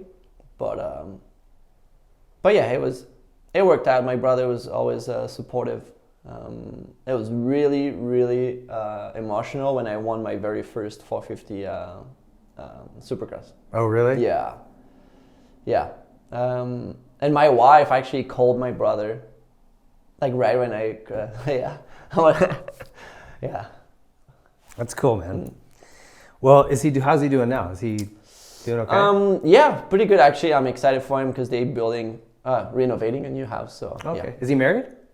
No. Oh, okay. No. You said they. Oh, no, because my parents. Sorry, not parents. him, obviously, but yeah, my parents. Oh, okay. Yeah. And my dad, especially my dad, yeah, because they live together with, my brother, with my parents. Yeah. So yeah. He's doing okay though? Yeah, I mean, yeah, unfortunately, yeah, with the injury, yeah, not easy, but he's a strong dude and still support a lot and follow a lot of all the racing and stuff. So it's good. I'm excited for him to move into a new house with my parents. So it's going to be exciting. Awesome. Well, anytime that happens to someone in the community, man, you know, we all know the risk we're taking, but when it happens to someone you know, Jimmy Button was a good friend of mine when he got hurt, and he had a pretty good outcome, but he still deals with a lot of stuff people don't know. Anybody that's in there. Yeah, and I know my brother doesn't tell me everything. Obviously, that what he's really enduring, but yeah, a lot of respect, and it's not easy. Well, and I've always thought that anytime there's a pair of brothers, a lot of times the younger brother does better because you're chasing big brother, right? So like a lot of your success you probably owe to him. Yeah, true. Learning from him and watching him and chasing him, right? Yes, and and also growing up, all we were doing is playing with the motorcycle. Yeah. You know, obviously now when you're a kid, unfortunately in some ways it's just too much like oh, you got to do motos, you got to even like go to the gym or stuff like that. But me, like growing up, it was all about playing. Yeah. Like we would try to do like transfer. We had a private track, so it helped. But still, we try to do backward stuff because you know when you know the track, you know. Yeah. Then you want to do new things. So Yeah. backwards or like transfer or anything or try to do new things with the motorcycle on the track because it was fun, like new sensation, you know? Kids don't do that anymore. No. In the 90s, we'd go out to Beaumont and Ritchie Canyon anytime it rained. No. It was never a question. Well, because I feel like everybody now, they have a trainer or whatever, so it's also the business sides of hey, I give you a program, you have to follow this and that, but when you're really young, I don't think it really works. No. It shouldn't. You should go out and enjoy your motorcycle, right? Yeah, that's how you learn how to move the bike or do things with the bike. I have a guy, I'm not going to even share names, but a current factory racer right now. We went out to a hill track, just a fun little, grass track you used to have, right? No good. And I said, he goes, yeah, it's my day off. I said, well, cool, let's just go have some fun. We'll go, just play around. And he gets out there and he can't turn it off. He's like, oh, I know it's my day. I'll just do 7, I'll do 7-minute motos. I'll do 4 of them. I'm like, I thought it's your day off. Like, let's just ride. well, like he couldn't turn it off. He had to be structured. Yeah. And I'm like, man. Because then if you don't do it, then you start freaking out. Oh, maybe I should have done this. Yeah. So, yeah. It's just everybody's different though, but nowadays, yeah, it's a lot like that. And we're gonna talk about it too later. Yeah. All right. With my 450 years. Okay, so are your contracts over again now, right? Yeah, so after 15, my very last 250 season. It was a 1 year deal. Yeah, right? it was a 1 year deal. I was like, okay, because I wanted to do a 450 deal. Okay. Because it changes a lot. You have your own gear, sponsors. Yeah. On 250, it's not easy to get that. Yeah. So, pretty good contract. I mean, with winning the title, did good. Yeah, of course. Took Raj to the bank. Yeah, it was good, but you know what? It was tough. 450, switching to the 450, it was tough. I was dealing with my hand. Okay. After 15, and man, adapting to the big bike on supercross, it was not easy. No experience, and also I feel like I was just based on Dungey a little bit, like setting wise and stuff. It was not. I kind of wish we would set up a bike just for me, and with my having no experience, I was not able to do it. And I was kind of like, oh, it's fine, you know what I'm saying? Like at the beginning. You didn't want to complain too much? That too, and not knowing too. Yeah. Like I was just, let's try to get better. And also I was in Florida, so I was just basically do the riding and not much testing. So that year was difficult. And I remember looking at my contract, top 3 bonuses. And I'm like, man, if one day I could get third place bonus, that would be unreal. Yeah. Yeah. I'm like, man, I hope I get a bonus, And ended up podium in Oakland. Okay. Yeah, I was just... yeah, you had 5 podiums that year. Yeah. 7th overall in the championship. Yeah, tough year, but a few podiums. I was pumped when you podium with the top guys like that. It didn't all work out every time, because a supercross, like when you're not the top guy, to be able to podium, you need a good start, but you need like the top guys not to get a good start. Like you have everything. Little luck. Yeah, a little luck. Yeah. And that's why. And that year. That's the year I led all 19 laps of Atlanta Supercross. Oh. And then I'm about to lap James Stewart.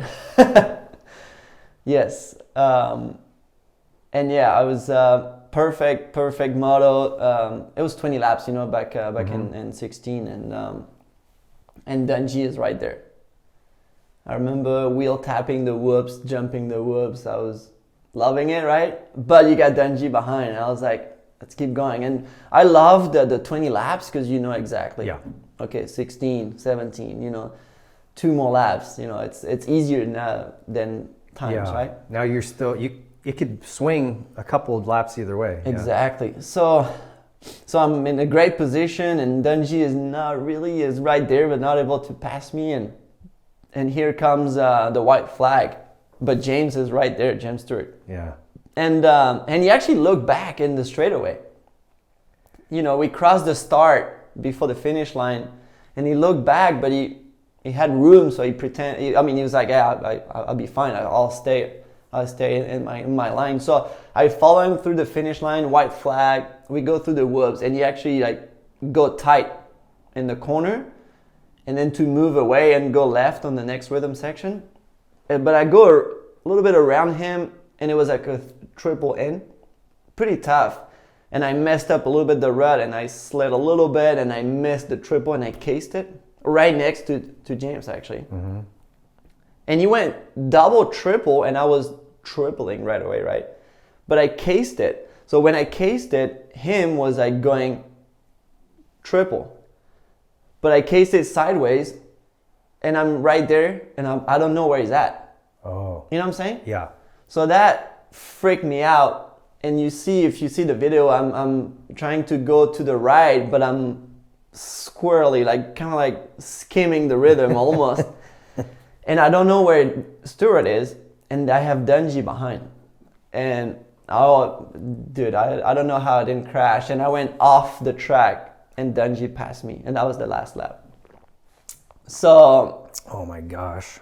Man, I remember it was. I vaguely remember this. I'm going to have to go back and watch it. Heartbreaking.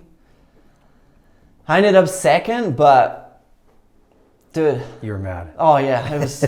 it was so hard. So that same year, and that too. Like I was like, I led 19 laps, and this opportunity, you don't know if it's gonna happen again. You know what I'm saying? Yeah. Like AP last year.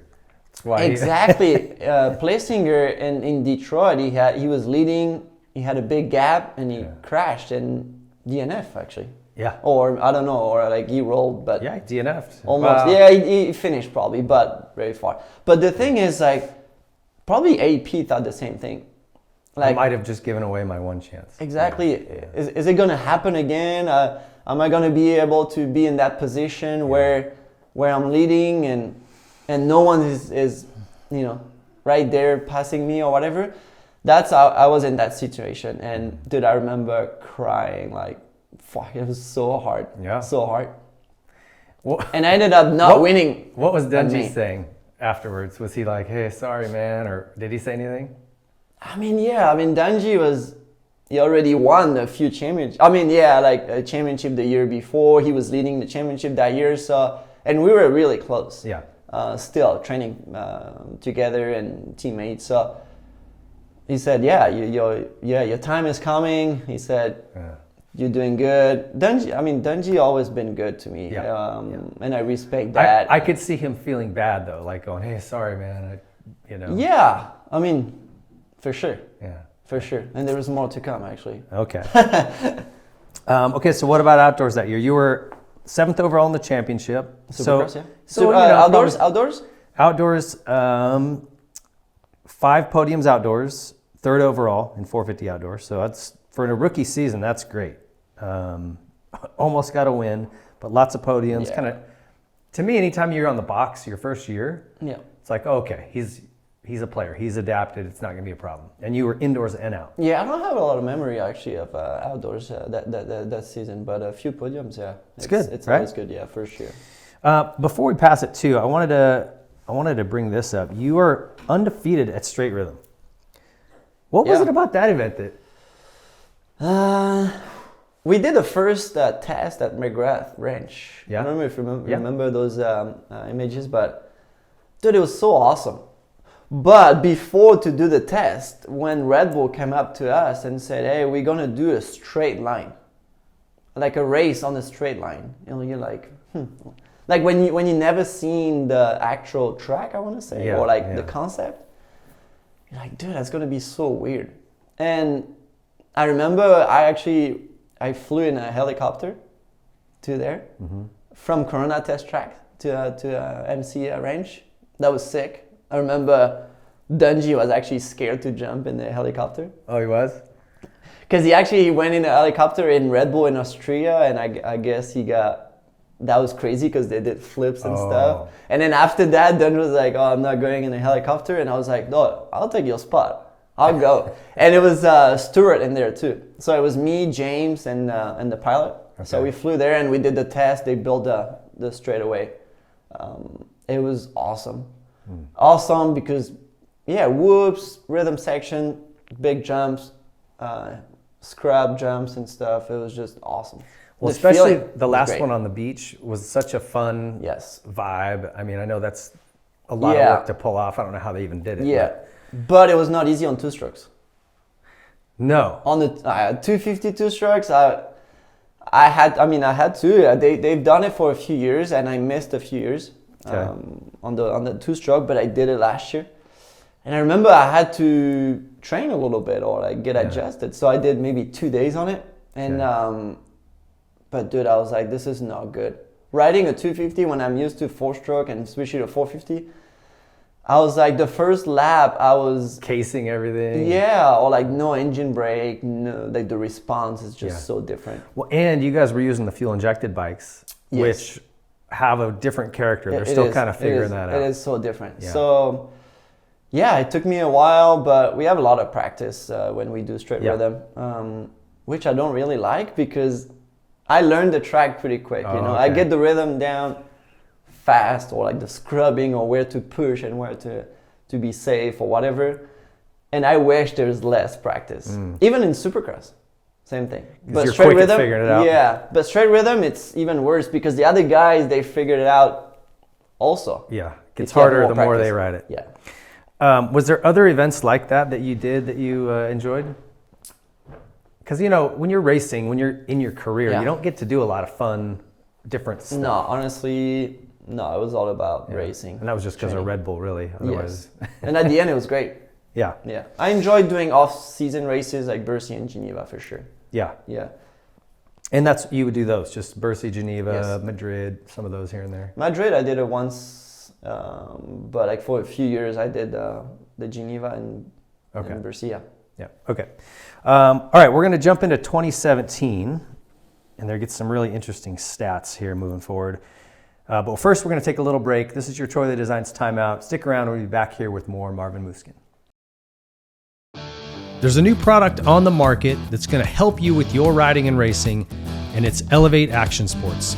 If you've not yet gone and checked it out at elevateactionsports.com, it's a collective of riding coaches, the likes of which has never been put together. Grant Langston, Ryan Hughes, Jeff Emick, Johnny Campbell, and myself, David Pingree, bringing all of our years of experience in professional racing to one place with professionally produced videos and all kinds of supporting staff to help you with your mental side of racing, your physical side, your bike setup, your bike maintenance. We cover it all. Get to Elevate Action Sports right now and join the community.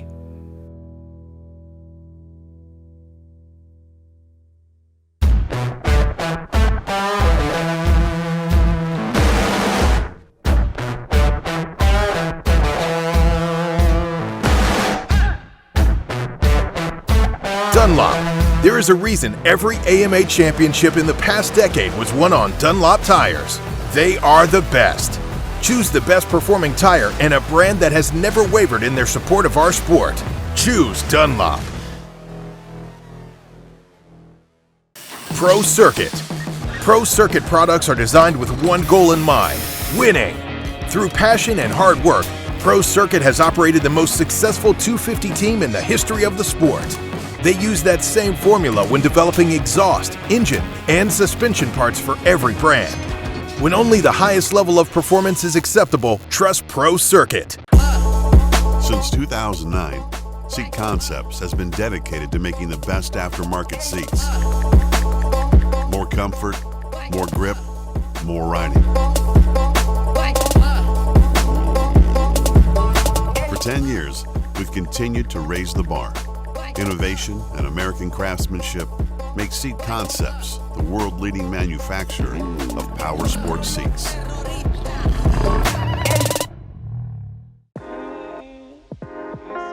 Something from nothing. That's what Nihilo Concepts is about. It starts with a spark, an idea, a concept, which leads to a design, and finishes with engineered excellence with the highest quality products created with durability in mind. All our products are made in the USA at our state-of-the-art facility in Stuart, Florida. Whether you are a weekend warrior, ride for fun, or at the highest level of competition, Nihilo Concepts offers innovative titanium, aluminum, and carbon fiber parts for your dirt bike. We offer a wide variety of products that you can customize to your liking. Browse our site for foot pegs, brake tips, engine components, specialty tools, frame grip tape, lever grips, carbon fiber components, motor stands, our secondary on-switch, plus much more. Head to NihiloConcepts.com and see for yourself why factory teams like Red Bull KTM, Rockstar Husqvarna, Troy Lee Designs Gas, Orange Brigade, Club MX, KLM Gas, and some of the fastest riders in the world choose Nihilo Concepts.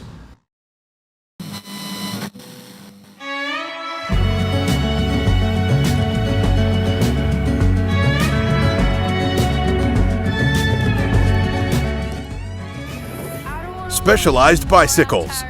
Specialized leads the way in the world of bicycling.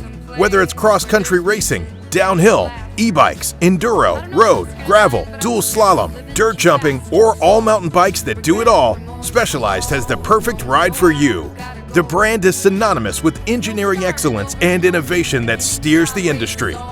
Visit your local Specialized dealer for a test ride and see just how good Specialized products are. I try to keep on keeping on.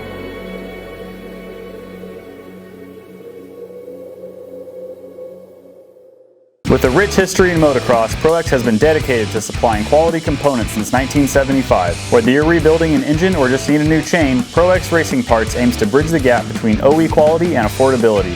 ProX has over 9,000 part numbers and over 60 different product types that are manufactured by highly reputable or even OEM suppliers and are offered at affordable prices to help keep riders on the bike instead of in the garage. Visit ProX.com to search parts for your bike or check them out at your favorite online or local dealer. Audio Jungle. The guys are just breaking in their race bikes, which will leave on the semi this Saturday to go to the first Supercross for our coast in Orlando. So the guys are just be goofing off a little bit, do some cool photos, do some cool videos. When you go racing, you want to do well, but a big key is keeping the bikes on the track. That's why we chose to work with Motul. Expectations coming in as a rookie is just to try and get my feet wet and honestly just send it, see where I end up and do my best out there, but just ride aggressive and ride like myself in practice and I should have a good time. Challenges of this sport, I believe, is just simply staying healthy. With how fast we're going and what we're doing, your margin for mistake is really, really small.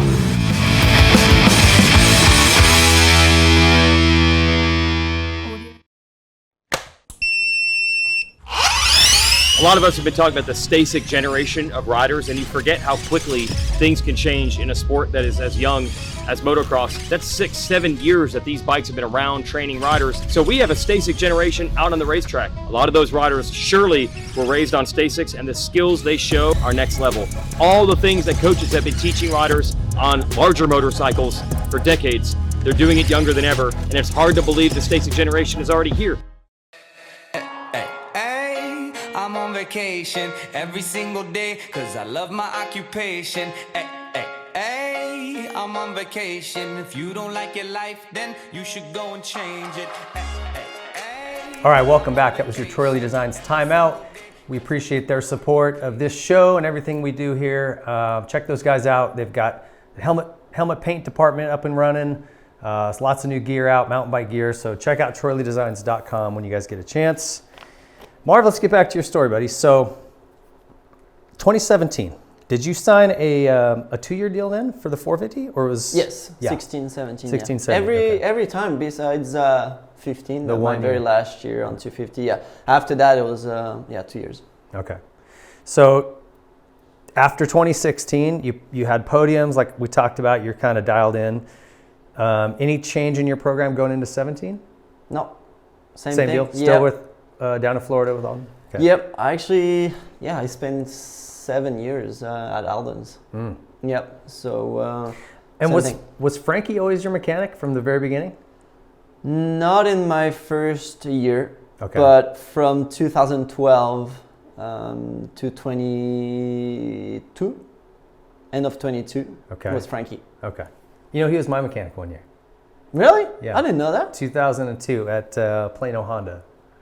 Okay. Yeah, he worked for me for the summer. I love that guy. Nice. Yeah, he's the best. Too, yeah. And I laugh because I see his kid running around, and it's a little spitting image of him. Yeah. It looks the same. Pretty crazy, yeah. Jackson, yeah. Yeah. Okay, so take me through 2017. And this is the year you got your first Supercross win, yeah? Yeah. It's funny. You talked about Dallas Supercross first ATM. Yep, that was GL. That's my first win, Dallas. Oh, really? Yeah. AT&T Stadium. Yeah, so first win finally came in. It was a good beginning of the year. Few podiums. Okay. It was tough. Roxon, Dungy, Tomac, again. Heavy class. Yeah, heavy class. So Dallas Supercross. I remember they red flagged the main after a couple laps. So we went back to the gate, restart the main, and remember Sexton this year, the way he started in San Francisco? His Yeah, start? yeah. I did that in Dallas Supercross. Just went before the thing even moved. Yeah, exactly. I don't know. I sitting on the gate, 30-second board went sideways. Look at the gate, get ready to go, and I don't know. I don't know how to explain it. I just felt the gate was gonna drop, and I just let go the clutch and time it perfectly. I timed it perfectly, and I thought I was in the gate that I almost like I had let off, you know. But I was over the gate, and we're at whole shot. I led 20 laps and won my first main, so that's great. Wow. Yeah, it was great. I want to mention that. I mentioned that before a couple of years ago, but that was awesome to see that night. I think Cole Seeley got third or second, or Anderson got second or third. But these two guys, they were actually really happy for me. Yeah? You know? Yeah. Which was like really cool because obviously Jason, we were like training together. But he was, pretty happy with me, and Cole Seeley too. Like really, and that meant a lot. Yeah. Yeah, it was awesome. Do you feel like it's changed that way a little bit? Because I look back at kind of my era of racing, and guys weren't really happy for each other. There wasn't a lot of, it was more competitive and kind of contentious. You know, like Ezra, Ricky, Jeremy, they weren't genuinely happy for other guys if they won. It doesn't seem like. I feel like nowadays it's because with social media, more connection with everybody.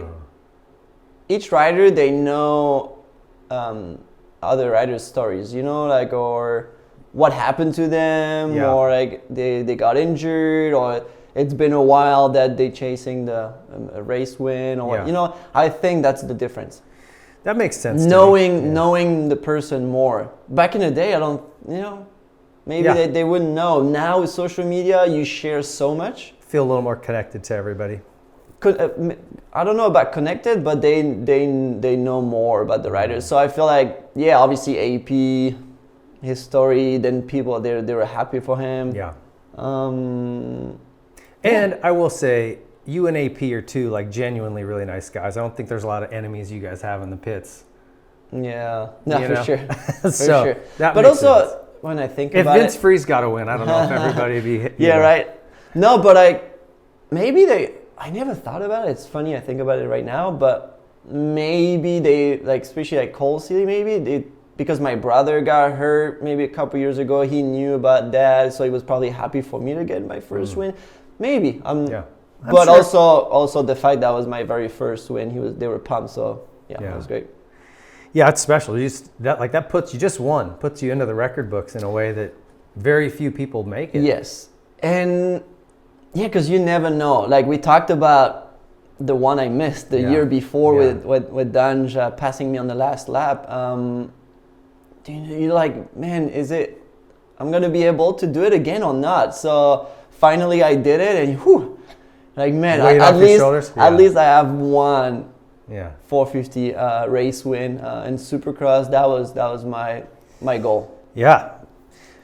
Yeah, it's everybody's goal. Yeah. You know, I mean, and obviously you think about the bonus that comes with it, and everything, the trophy, everything. It's unreal.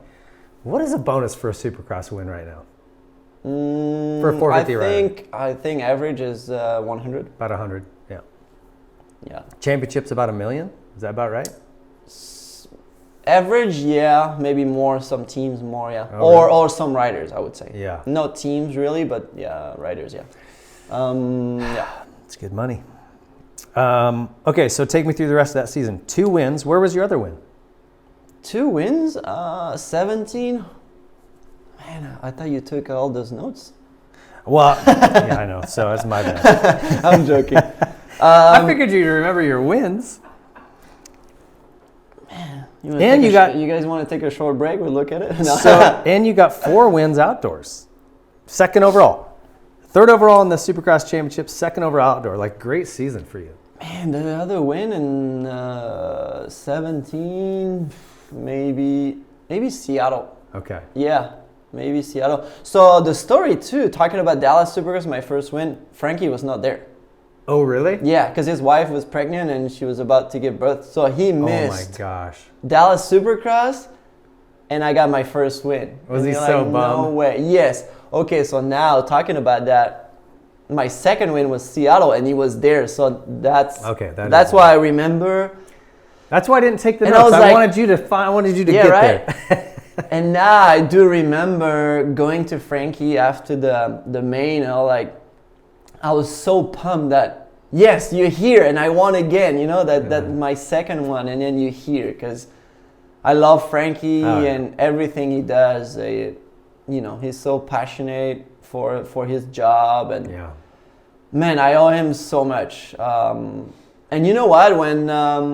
When the team, Roger, they said, hey, Frankie's going to be a mechanic. And to be like fully honest, like me and my wife, we speak French, I had my trainer coming to America the first year. It was all French. The mechanic was French too, my first year. So Roger was like, hey, you need to, be more with like American, work with American. You learn more of the language, everything. So, and I got Frankie, and I'm like, man, this guy, I don't know him. Frankie is Frankie. So, but he ended up working so well, and the connection with Mathilde as well worked out great. And so throughout my career, it was Frankie. He's like he's like a little teddy bear. He's the sweetest guy, but he'll tell you how it is. Yeah, he will. Yeah, he didn't really do it with me, but he would tell me with Ivan Tedesco. When Ivan would have a bad moto or whatever, he'll go to him and say, hey, nice try.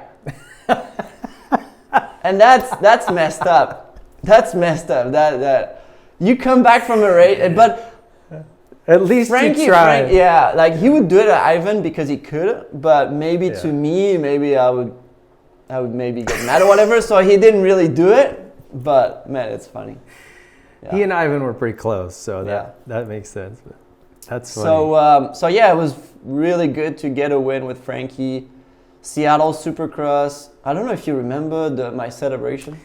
Man, no, I'm gonna have to go back and watch it. Okay, so Seattle, it was probably one of the craziest track ever. It got so soft. That was the really, but there was another ruddy year. There's been several. So ruddy, unbelievable. So I won, pumped. I go around, do like a victory lap, and it was like a dragon's back. And so I'm rolling, waving, saying, hi to the crowd, whatever. And there's that dragon's back, and I'm rolling around, and so dragon's back, you hit it, and then you go over the right. Yeah. So I'm like rolling, and I rap, do a wheel tap, and go to the downside of the dragon's back. I do the wheel tap, but I spun. Oh. And it was so steep, I clipped it, and I went sideways, and I crashed. No, you didn't. Yeah. I don't remember that. And I had a big bruise on my leg the next day. Oh my gosh. I almost got hurt right there in front of the crowd. And did you get up and just like... Oh yeah, I did. I was like, no freaking way. And then I rode back to the podium, and I told Frankie, I said, I just ate shit. I'm hurt. I'm on my celebration lap. Oh my God. And to Mathilde too. Mathilde's like, no way, are you serious? We didn't see anything. Yeah, that's funny. That's great. Well, I'll have to go back and watch that one too. Mm-hmm. Let's see if I can catch that. Okay, 2018. Let's go on to the next season. These years. So by the way, 17. That's the year that Dungey retired. Oh, it is. Yeah, right after Supercross. So I went on to outdoors. Was Trey Kennard the teammate? Were there 3 riders that year? I can't remember. But I went on to outdoors and by myself pretty much. Oh, Trey was racing, Trey Kennard, but then he got hurt. So I was by myself, outdoors 17. Anyway, and then went on to 18. Without Dungey. So I was like... Was that weird? That's my time. Yeah, it was. Yeah. Yeah, I mean, weird.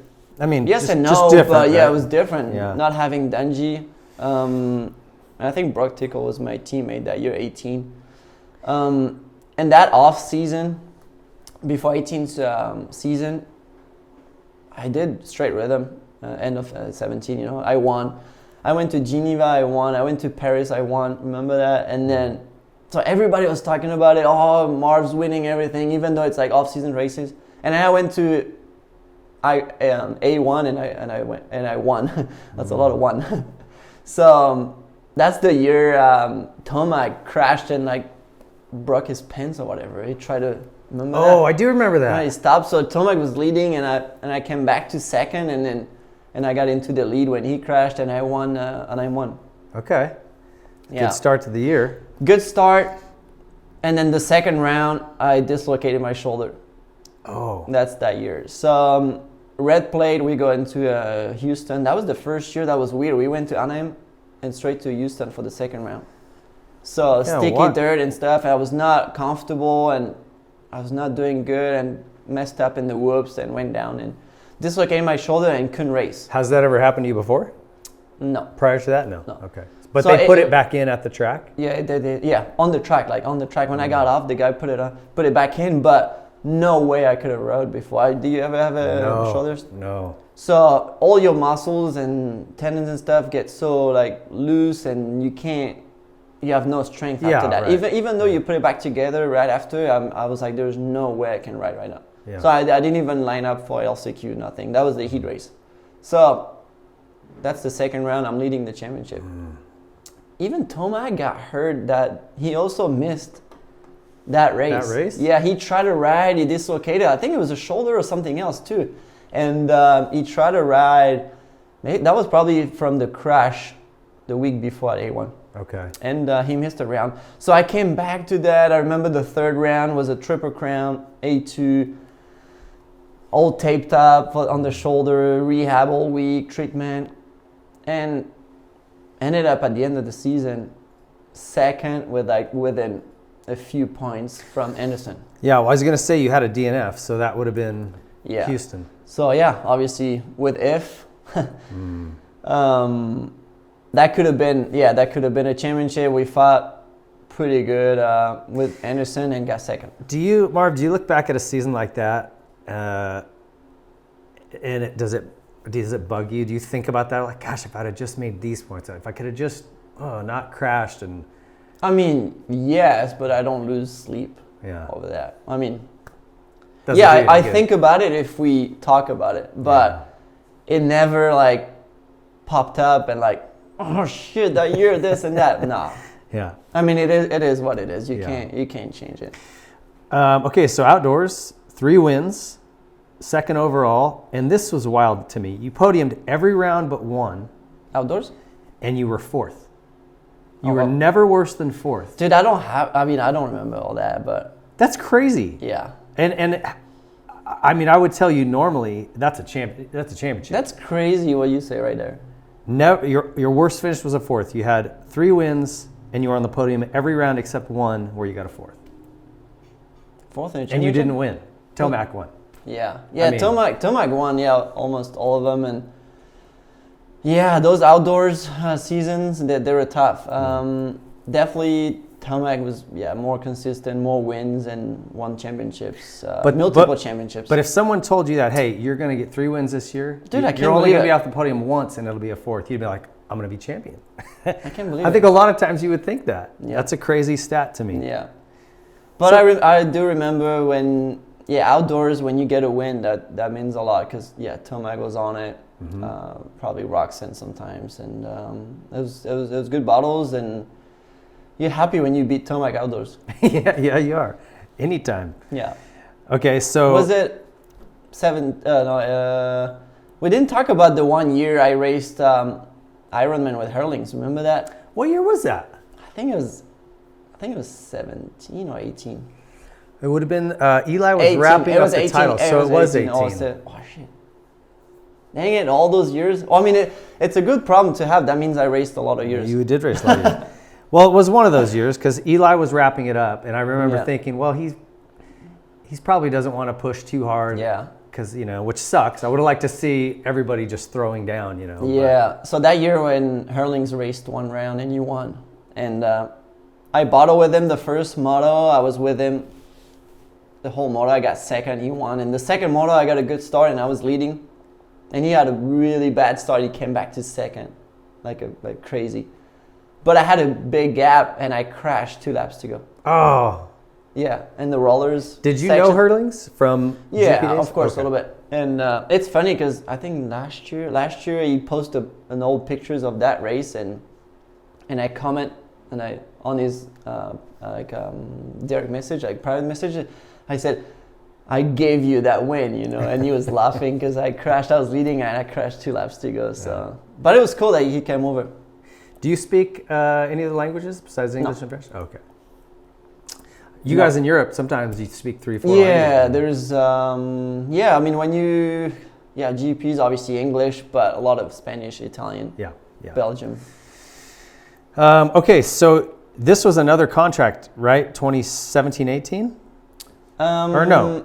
18-19. Yeah, that's right. Okay, so we're going into 19. Yeah. You're coming off probably the best year of, well, for sure the best year of your career ever on a 450. And that's when 19 I started to work with DV a little bit. Oh, okay. On the coaching side. What were some of the things he helped you with?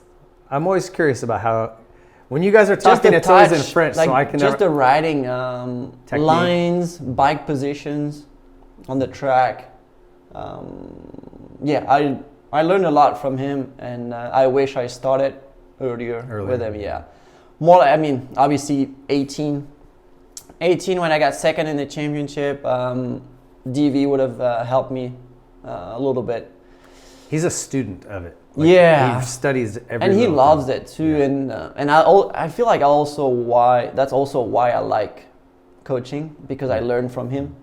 And that's the whole program with Alden was great, but to a point, especially when you started to get beat at the top and stuff, it's good program, but you started losing the touch, you know, when you ride, like the technique and the training days with your teammates or your training partners are becoming racing, and that was my problem. To be fully Would you guys honest. do that every day? No, like the riding? Yeah. No. Okay. No, but in winter is 4 days, and during season in 3 days. So Monday, Tuesday, Thursday. But those 3 days, was it motos together? Yes. So you never went like, okay, today we're going to work No. on technique, and it's going to be this. Okay. And that's the thing. I mean, Alden's program was great. We talked about it earlier. But at some point, yes, that's why I wanted to get DV into that program. Yeah. But it didn't work out. It didn't work out with DV? Oh, down there. No, it didn't I work see. out for me to have DV because Alden's program, it was hard to like change or be separated, you know, at Alden's, you know. Right. It's always the group, you know. To include DV in there, it was not possible. Not possible, I know. But it sucks because it is two different things, right? I looked at Alden as more of a physical trainer. He gets your body ready and maybe some of your mind, and the right? motos too, like.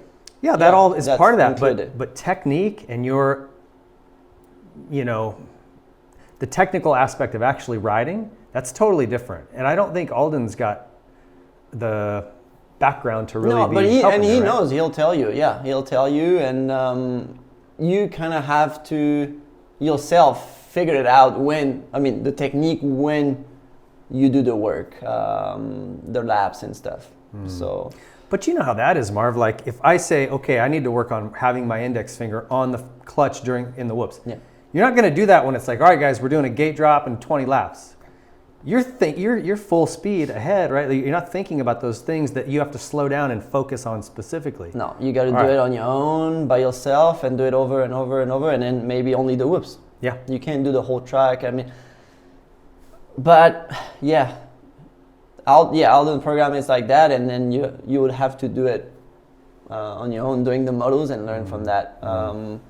But it was good. But to me, my problem was, and that's also when like Osborne was there, Jason was gone at that time in the sun. But Osborne and then Cooper Webb came around, and I don't know who else. But it was racing during the week, and my problem mainly was I didn't want to get beat at the practice track, you know, and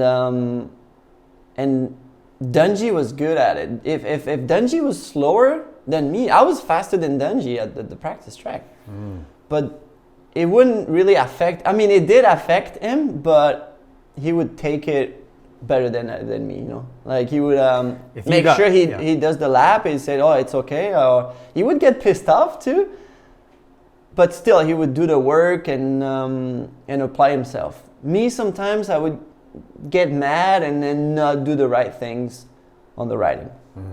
Gotcha. Yeah. Yeah, I mean, I That's think that tough there's a lot mentally. of value in that because it makes you ride at a lot of intensity, like Yes. race pace. It is, right? really But too much of it, like you said, if you go out and some guy's beating you every time you do motos, you're kind of like, you get to the race and you just think, well, he's going to beat me. Yes. Right? You kind of ingrains it into your Yeah. head where you fit. Mentally is also, it's tough, so it's good because it makes you tougher, makes you have to be smart, make right decisions also like the practice track, and sometimes I didn't, so I regret that a little bit. Maybe helping other riders too much, because it's always a group, there's always a faster guy. If you take it like, you're helping the others, but Alden will tell me, yes, you're faster, you're like pulling the other guys, but you staying at the top and keeping on pushing, that also helps you. So it's tough. It's tough. That's why at some point I wanted to change a little bit and have DV into the program. That didn't work, and then at the end of 21, that's where I told Alden I was gonna stop and sign a deal only for Supercross, and I would stay in California. It's the bummer is it's hard to argue when Alden's guys win so much. It's hard to say, well, I think the program needs this, and he's like, well, look at all my number one plays. Yeah, true. You know. Yeah, for sure. It was good years. With Dungey, then Webb, and I mean, I know I helped at the practice track with Webb, and I always wanted to be the fastest. When the guys are behind, they're trying to chase. So that's also a difficult part. Yeah. Okay, so let's look at 2019. Yeah. 450 Supercross. You got 2 wins and 3rd overall. Good season again. Yeah. Remember anything specifically from that year? Yeah, for sure. It was tough with Webb. Webb as a teammate, he was he was tough. We had battles. I remember maybe it was Arlington or Houston. It was a Triple Crown. I was the fastest, but maybe not the smartest, or maybe didn't make good decisions on passing, and he got me back and pushed me off the track and stuff like that. So yeah, that year was I was not very consistent, but I was one of the fastest often. I remember Oakland when Webb got his first win. I think I came back to second and really close to him. So I was often the fastest, and that could have been a better year with better decisions and a little bit better technique as well. And that's where we talked about having DV and doing some different things.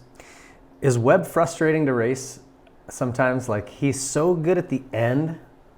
I feel like, if you're leading a race and you kind of get into a flow, and then all of a sudden this guy just starts marching up towards you, and it's hard to like go, okay, I have to go faster now. Yeah. Well, also it's when he's in a bad situation or he can't, he's not riding fast or he's struggling, then he finds solutions and different lines, and towards the end of the moto he gets better, and we saw that quite a bit, and I was not often able to do that. Yeah, if I get into a bad rhythm or stuff, I get stuck to it.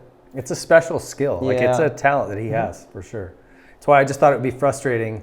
Yeah. Every race, like, dang it, here he comes again. Those last. Especially that year with Roxon. Yeah. That was. I think he punked Roxon like 3 times, 4 times. Exactly. So a solid year though, 450 outdoors, 2 wins, 3rd overall. So 3rd overall in both championships. I mean. So 19, at end of the year, I crashed Ironman and I re-injured my one of the knee that I got injured before. So same one. That was another one that I struggled with meniscus. Okay.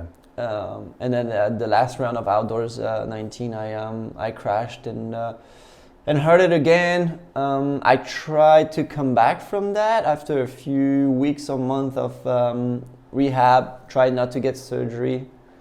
I started riding supercross for 2020, and the meniscus broke again, I guess, when I was riding, and I had to get it fixed.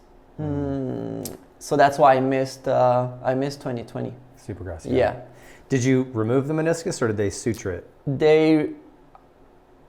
I think they tried to suture it, and I wait, and then I went back in and it broke, I think, riding. So my knee would get like stuck. That was horrible, and yeah, I think that's the time I ended up also tearing, because I had issues in that knee. The PCA on the back, I had a lot of play in the knee. It was fine, I was able to ride, but after the meniscus, it damaged everything. So they actually fixed meniscus plus ligaments that. So I missed 2020. Supercross, that's when they had the COVID year, right? 2020, and they raced Salt Lake City for a few weeks. I missed all that. You're probably lucky. Yeah, that seemed like I was watching it. It was yeah. I mean, it's still racing, but it didn't look too good. But and then I came back from for outdoor season that year in 2020.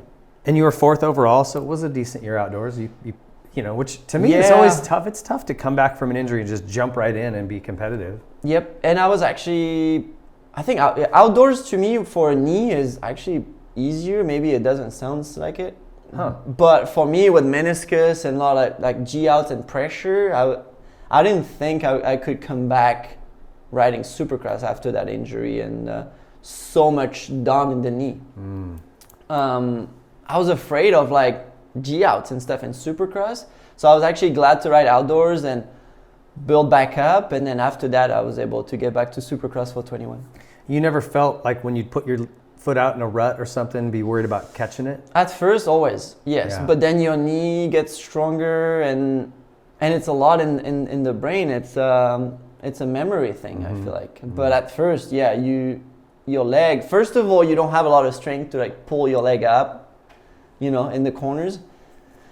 And your brain just kind of like shut off, and you're like, dude, I can't do it. And then it comes back. With time. Okay, so you finish out that year. We're going into 2021. Are you on 1-year deals? Did you sign another 2-year deal? Yeah, 2 years. 2 yeah, years. I mean. So 15 was the 1-year deal. You Yep. did 16, 17, 18, 19. So Yes. did you do 20, 21? Yes. Okay. Correct. And you missed some rounds in 21. So you got 1 win that year, 9th overall, but you missed some races. Did you have other injury that year? 21 in Supercross? Yeah. Maybe we can pause. Oh shit. We'll see if we can look it up. Maybe our producer could jump on that results there for us. 21. And then 7th overall in the 450 outdoors, but you missed some rounds that year too. Wait, I go into my pictures. Oh no. 21 would be. Were yeah. Were they done with all the COVID stuff? No, yeah, almost. 21, They all kind of 21, I got a concussion. But how many rounds I missed? Not a few. It just says a few, yeah. Yeah, I had a concussion. That's the year 21 that we raced back-to-back races. Remember, after COVID or? I was trying to remember. Yes. Did they still do the little groupings Yes. of races? Yeah, I think they were. That's 21. Sorry, I didn't want to be like waiting too long. So you had a concussion, huh? Was that the first concussion you had? Like big one? Yes and no. No, I think I had it before. Okay. Well, it's crazy. I don't remember much. I know the years. Yeah. Well, and you raced a long time, so they are blending together. If you don't remember, it's no big deal. I mean, it is what it is. That was probably like a 21. I ended up pretty good, I think. 21. I won only one main, huh? One Supercross win. I yeah. remember that one. Okay, we can talk about it if you want. Which was that one? Salt Lake. Oh, really? Yeah, we did 2 rounds in Salt Lake. Okay. Two, yeah, back to back. Yeah. Okay. Yeah, that's right. Yeah, I think 20 was when we took a break. Remember, the series took a break, and then but they picked it up back up and finished it. Yes. And 21 was the back-to-back races, residencies. Yeah, maybe three Yeah. three in Atlanta. We did, I think. 3 in Houston. 3 in Yeah. Houston. The season opened in Houston in 20. That's right. What a weird year. Yeah, it was. But I ended up 21 pretty good. Okay. Winning. I win in Salt Lake. That was a relief too, to finally, because I didn't know if I was gonna win again, honestly, at this time of my career. But how old are you now, Marv? Right now, 34. So you would have been, I was 31. Yeah, 31. So 31, yeah. So I won Salt Lake City, and then the final round a week after I got second. So that was a good end of the year. Yeah, great way to end the season. And then you're done with your contract in 21. So did you do another? Yep. So honestly, after that, were you starting to think about retirement at this point? Kind of, yeah. Okay. Kind of. And to be honest, like that's when they signed Plessinger. Okay. For 22. So it was Webb, Plessinger in the team, and they thought I was gonna retire, and it was kind of weird because they seem like, yeah, they have Webb and Plessinger, so they good, right? So they thought maybe I was gonna be done, but I was like, no, dude. I mean, I still want to race, and actually I was the one who pushed to race, and yeah, Roger was like, okay, let's do it. You know, let's talk to Austria, and if it's happened, if it's possible, let's do it. And he asked me if I wanted to do only Supercross, and I was like, yes. You know, at this time of my career, I said, yeah, I'd like to race only Supercross, and then take a break doing outdoors, and that's what I did in 22. Okay. And that's when I started to work with DV and stay in California. I was like, you know what? If I only race Supercross, I'm fine if I stay in California. Yeah. And I had a decent year. I actually had one win. Yeah. That was the only win for KTM that year. That was a tough year. I had maybe 6 podiums total. So it was a fun year with DV. We had a good time. What were some of the things you mentioned? The finger on the clutch and the whoops. What else was he working on you with? Intensity, staying low in the jumps, bike position, opening turns and stuff like that. Just little details. Yes. But what I really liked at the practice tracks is it was only him and me doing whatever we wanted. Do a section, change line, only do the whoops.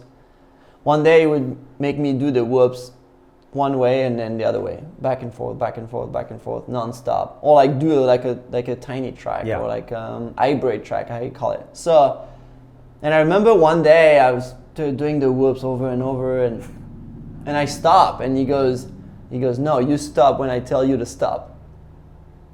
You went, and I'm like, my arms were like tired, and I was like, holy cow, okay, let's go back at it. And I just maybe did like 2 or 3 times, and then he stopped me. But that's why I like GV.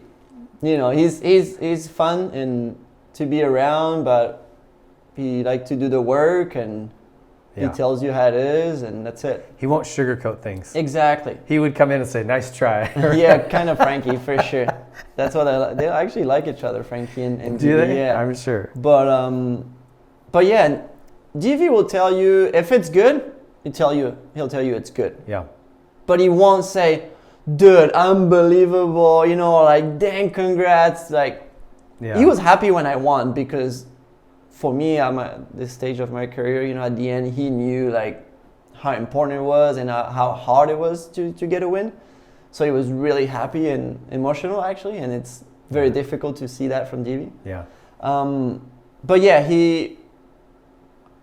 with Dylan Fernandez, he worked for a lot of years with him. But yeah, if Dylan wins, you know, he say, hey, good job. You did what you had to do. Great job, you know. But he won't jump. Yeah, he doesn't gush. Yeah, you know what I'm saying? You did your work. But yeah, if you don't do what you're supposed to do or stuff, then he'll work on it, and that's why I respect him. Yeah. Oh, he's great. Yeah. So tell me about your summer that year. You finished Supercross, now you have the whole summer off. Were you going crazy, or was it nice to have that time off? Well, you know what? I knew my contract was only Supercross. So actually, when I finished the season at Salt Lake City, it's funny because naturally, like mentally, I was kind of like afraid to get hurt before the end or something. That was weird, you know, like at the stage of the career, like I was like, man, should I keep racing? Do I really want it to be racing? I only have Supercross deal. I had a good year, but the last run I think didn't go really well. I think mentally I was kind of like ready to finish the season, and that's also how it works. When you know, it is what it is. After that, then you're done.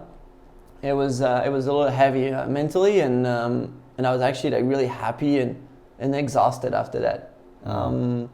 But it just how it is when you know what's coming. So after that, we had a few trips to France and enjoy our time, and did some bicycle stuff, like bike park stuff that I'd never done before. Yeah, some of the things you couldn't do before. Yes, exactly. Yeah. So then for 23, let's roll into that.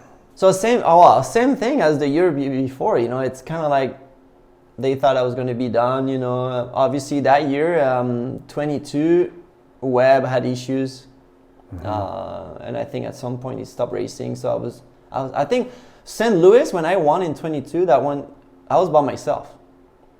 Oh, really? Yeah, AP was injured, and Cooper Webb like crashed during the week, so I was by myself and I won. So that was it worked out actually perfect for the team. But yeah, the year after, AP was back, obviously, Cooper as well. So they thought I was gonna retire, and then same thing. I was like, no, I want to do it again, Supercross only, and that's what happened. It was not easy to get a contract, but I've been with KTM for so long, so and that's what I like too. I like the image that I have, and I want to keep that, and I didn't want to go anywhere else. And I asked them, and they got me another contract for another year in 23. Okay. And in the back of my mind, I knew it was going to be my last one. Yeah. Okay. And mentally, is that harder for you? Like you said at the end of 22, you were starting to think about, I don't want to get hurt. So I know exactly what you're talking about. When my last year of racing, I probably should have just not even been out there, because I was thinking about it so much that I wasn't thinking about racing. I was like, don't want to get hurt. You know what I mean? When you start having those thoughts, it's bad. Yeah, but at the same time, I had a good program here in California with DV, so I was like, let's do it again. I kept riding a little bit throughout the summer of 22. Did some R&D with KTM and stuff like that, but not much. It was kind of hard to get back into the program. DV's program is pretty tough, by the way. When I started working with DV for those 2 years, so I did 2 like full winters prep. I've done stuff with DV that I never done with Alden. Maybe the riding, I rode quite a bit, but it was more like the quality stuff. It was not a lot of motos. I mean, I would do the motos, but not as many as with Alden. A lot of like drills and technical Yes, exactly. Stuff. Yeah. But DV, he would send me by myself on my road bike for like 3 hours. I never done that with Alden. When people say, it's gnarly with Alden and all that. DV was like, bicycle, it's by yourself. By yourself. You don't get draft or whatever with other people. You do it by yourself, and you respect the heart rate monitor. Yeah, the heart rate. Not the rules, but like what I give you, the program. The parameters. You got to respect that, so it's on your own. I had my brother-in-law, following me at the gym and cycling and stuff, but he would stay behind. So it's true though, man. When there's a little breeze and you can tuck in behind somebody, it's like cheating. Yeah. So yeah, when I saw the program in 3 hours, I'm like, it was like over 100K I would do. So Yikes. like 65 miles. Yeah, and just in this area here? What Yeah. would you? Yeah. I would go from my house around Lake Elsinore and back. So, yeah, pretty tough. And little different things. We'll go out together at the gym. And man, I remember the one day I told Mathilde, I said, I don't know if I can do it. I was at the gym after riding, and he was trying to like make me a little stronger, like gain a little bit more muscle, which was not really possible. I don't think I ever been able to grow muscles, but it is what it is. But yeah, I remember at the leg press with DV, I almost cried, dude. Really? Yeah, I was done. But at the same time, we had good times with DV, and we did the work. So it was a bit, good mix for sure. So take me throughout the year, because you got 12th at the opener. That didn't go great. And then you got hurt the next weekend, right? So, 23. That winter, so the second year with DV, so I knew what to expect. But it was a little harder. You know, like I was not able to do exactly what I wanted to do and follow the program. And DV is great adapting, to the rider. But we did a good work. I had a concussion during the winter at the test track. But it's a silly crash, and that bugs me. I was like, man, why did I crash? And stupid crash, just sliding on the takeoff.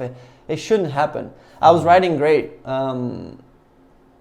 Speed was good. Bike was better than the year before. But I had that crash, pretty bad concussion that slows me down a little bit. Mathilde was pregnant at the time. Oh. Yeah, my daughter is born December 15th. And that too, DV really adapted the program really well. I mean, he used to race. He has 2 kids. He knows exactly what it is. So it worked out good. But yeah, it was little things, that I felt like they were not the same, and the body simply, and the mind was just a little slower, I would say, or a little different. So still started the season, went to A1. Qualified first in the first. Really? Yeah. In the first, the track was so rough. It rained the week before Anaheim. Yeah. So rutted, and that's what we talked about. I wish Supercross has only, not 1 but 2 practice. That's it. Yeah. Not 3. Because you were all dialed in. Yeah, I'm able to adapt and find good lines and stuff. So I qualified first, and first qualifier, and then the second one I was third. I think it was Tomac and Sexton, and I was third. Still great, but the racing, obviously racing is so different than qualifying. I mean, you can qualify good but race bad, and that's kind of what happened. Not great start, bad position, intensity was a little off, and battling with other guys, I was not as sharp and not as quick as the year before, and still went on the main event, and I had a little crash. I was in the position of around 8th or something, and ended up crashing, ended up 12th. So it's definitely not where I want to be, and that's what I've said for many years when people were asking me throughout 21, 22, like, do you want to race? What are you going to do? I'm like, I want to be competitive. Yeah. I raced for Red Bull KTM, best team. I don't want to be 10th or 12th, I've done well the past few years. I podium, I won. I never won a championship, but second, third, I was right there for many years, and that's what I want to do. So I don't want to be out there and just not do what I've done before, you know what I'm saying? Yeah. So unfortunately, after that first one at Anaheim, we went to Hemet Supercross. It was raining. It was the only track open, but once again, I was riding great. Practice track, I was feeling really good working with DV, and it was a corner into a little double with a really nice rut, and I got a little too confident, and my rear wheel went off the rut on the takeoff, and I landed sideways. And I landed on my wrist, and I dislocated my wrist and injured scaphoid and other ligaments. Okay. and from that was it. Yeah. And that took a long time to recover, and at some point I thought about getting back on the bike maybe, but it was not possible with the skate foot. It was like a 3 months process. Yeah. Is it all good now? It's okay. Yeah. I never had surgery even on the ligaments. Oh. I could have probably get surgery to fix some ligaments, but I never done it. So yeah. Does it bother you just day to day? Like a little bit. Oh, we're gonna stop that. So I'm so sorry, but no, it's me. Oh no, just because I didn't know how much I could say about that, with insurance and all that. I don't know about today, but you know what I'm saying. Okay. Yeah. Yeah. So, sorry. No, we don't. We'll just cut that out. Yeah, Right. because I'm saying a lot, but at the end of the day, with like insurance. Yeah. And all Yeah. that, Yeah. You have like a policy. Yeah. Okay. I don't know about maybe not right now anymore, but I prefer it. Just yeah. to We say, just leave it out. Yeah. Sorry, okay. guy. Sorry. So, but let me ask you this: when you ride now, does it bother you? Not really. I don't have like a full range of motion, but I'm still able to ride. Yeah, just not to your level. But yeah. But riding at the practice track and play around and do some testing and stuff, I'm good. But definitely the racing is so different, and that's why I decided to not race in 24 and. Probably for the rest of my life. I mean, is this it? I mean, you probably retired from professional racing? Yeah, I mean, I never really liked the word retired. I never really wanted to say anything. I did say You're just gonna on my Instagram. Sit some seasons out for a while? Yeah, I did say 24 for sure, no racing. But yeah, the more we move on, with the level, now you got to be so fit, so prepared, and with my age, with all my injuries on the knee, now the wrist and stuff, I don't want to be out there just to ride. Yeah. I mean, yeah, it's cool. Yeah, you get paid. It's cool to race in the stadium and stuff. But if you can't have the result that you want, and I'm not gonna mention names, but there's guys out there that. Yeah, I know. They're not happy because I mean it's cool, they have rides and stuff, but I don't want to. And then all the training too that it takes and all the preparation. I've done it for so long, and the last 2 years I've been quite difficult. 22 is great, you get podiums. I get 1 win. That's great, but if I can't do that anymore, it's not the same. Yeah, it's racing can actually be a drag. When you're putting in all that work, because you work just as hard the years you don't do well as when you did. Same. But to put all that work in and then not get the results is like, it's tough. I've been there. Yeah, and I always said it. I want to represent all my sponsors, and I've always been loyal to my sponsors and team, and brand. If I'm not capable of performing to the top and get podiums or even good results.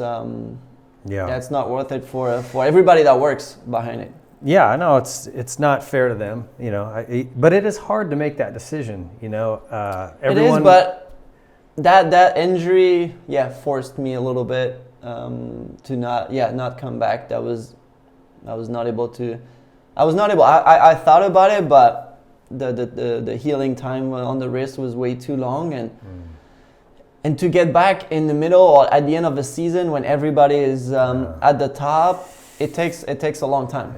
Yeah, it's hard. Yeah. It's hard for sure. Have you thought about maybe life after racing, what you might want to do? I mean, I want to ride. I want to ride dirt bikes as long as I can. Enjoy that. Coaching, going to the races, going to the practice track, and have you enjoyed that with VL? Yes, with Tom, I enjoy it. I want to see him perform too. Tom is a good guy, good family. He moved to America just like I did. It's a lot of adjustment, a lot of work, a lot of learning for him. Supercross, and he's already doing better. So I don't want to see him, not succeed and then have to go back to Europe or change schedule, race out GPs again or whatever. If it's that his dream to race Supercross now, let's help him happen. Make it happen. Okay, so tell me about your family a little bit. You guys had your first child in December? Yes, last year. Year. Sorry. Yeah, in 22. 22. Yeah. So is it she? Yes. Margot. So she's a year and... She's 14 months, yeah. Okay. 14 months. How has that been? Amazing. I enjoy it a lot because she loves, I kind of like she has no choice than seeing bicycles and dirt bikes in the garage, but I guess, yeah, she loves it. I pretty much take her on the little seat on my bicycle every day. Oh, yeah? On my Husqvarna e-bike I got. Okay. Got a little seat. I got electric free ride KTM, so neighborhood, wherever I take hers, and she loves it. So yeah, she's growing up. We'll see how it goes. It's changing really quick. You know, they tell you that when you don't have a kid, they tell you how fast they grow up, and they're right. So yeah, maybe one day we'll have a second one. And so far we live here in America, in California, and that's where my kid is growing up right now. Yeah. I tell you this, man. From 1 to like 12, that's the sweet spot for girls. My girls are 16 and 17 now. It's over. It's terrible. It's over. Terrible. I'm going through a really terrible time with them. But oh man, you're in the pocket right now. They're so fun and cute. And yeah, started walking. She started walking early, but yeah, it's awesome. Started, obviously for a mother, I feel like it's really important to have a daughter, and I'm really happy for my wife Mathilde. Yeah. And we'll see what's next. But well, how many kids do you guys want to have? Have you talked about it? 2. Yeah. 2, and then we'll get a see. boy. Yeah, right. Maybe after the second one, we'll say no way. We'll have a third one. Yeah. We'll see. Yeah. All right. And so, what about anything else in the industry you'd like to do? I could see you doing so many things just because you have such a friendly personality. You kind of get along with everybody. Still kind of working through that, or is it? Yeah, of course. Of course, it's not easy. I grew up only thinking of dirt bikes and riding. Yeah. And even until now, even like money or like other things, like life, like my wife will take care of it. I was so focused on the riding and the training. So now that when that stops, especially the racing, then you have to kind of like figure it out. I have great people around me. I'm not gonna complain. But and a great wife, now a daughter, but we get to do other things, which is awesome. Yeah. We're gonna get to enjoy that together, and things that we didn't have time to do because Mathilde was always with me in practice track or at the races. We'll do it together, and she was very supportive. But now we get to do stuff, other things together, but still involved in dirt bikes. She's also big passionate of the races and the racing. So we'll probably go some races together as well this year. I'm going to be at Supercross with Tom coaching. So, but we'll see. And I enjoy riding at the same time. So there's a lot of things, but it's impossible to do everything. Yeah.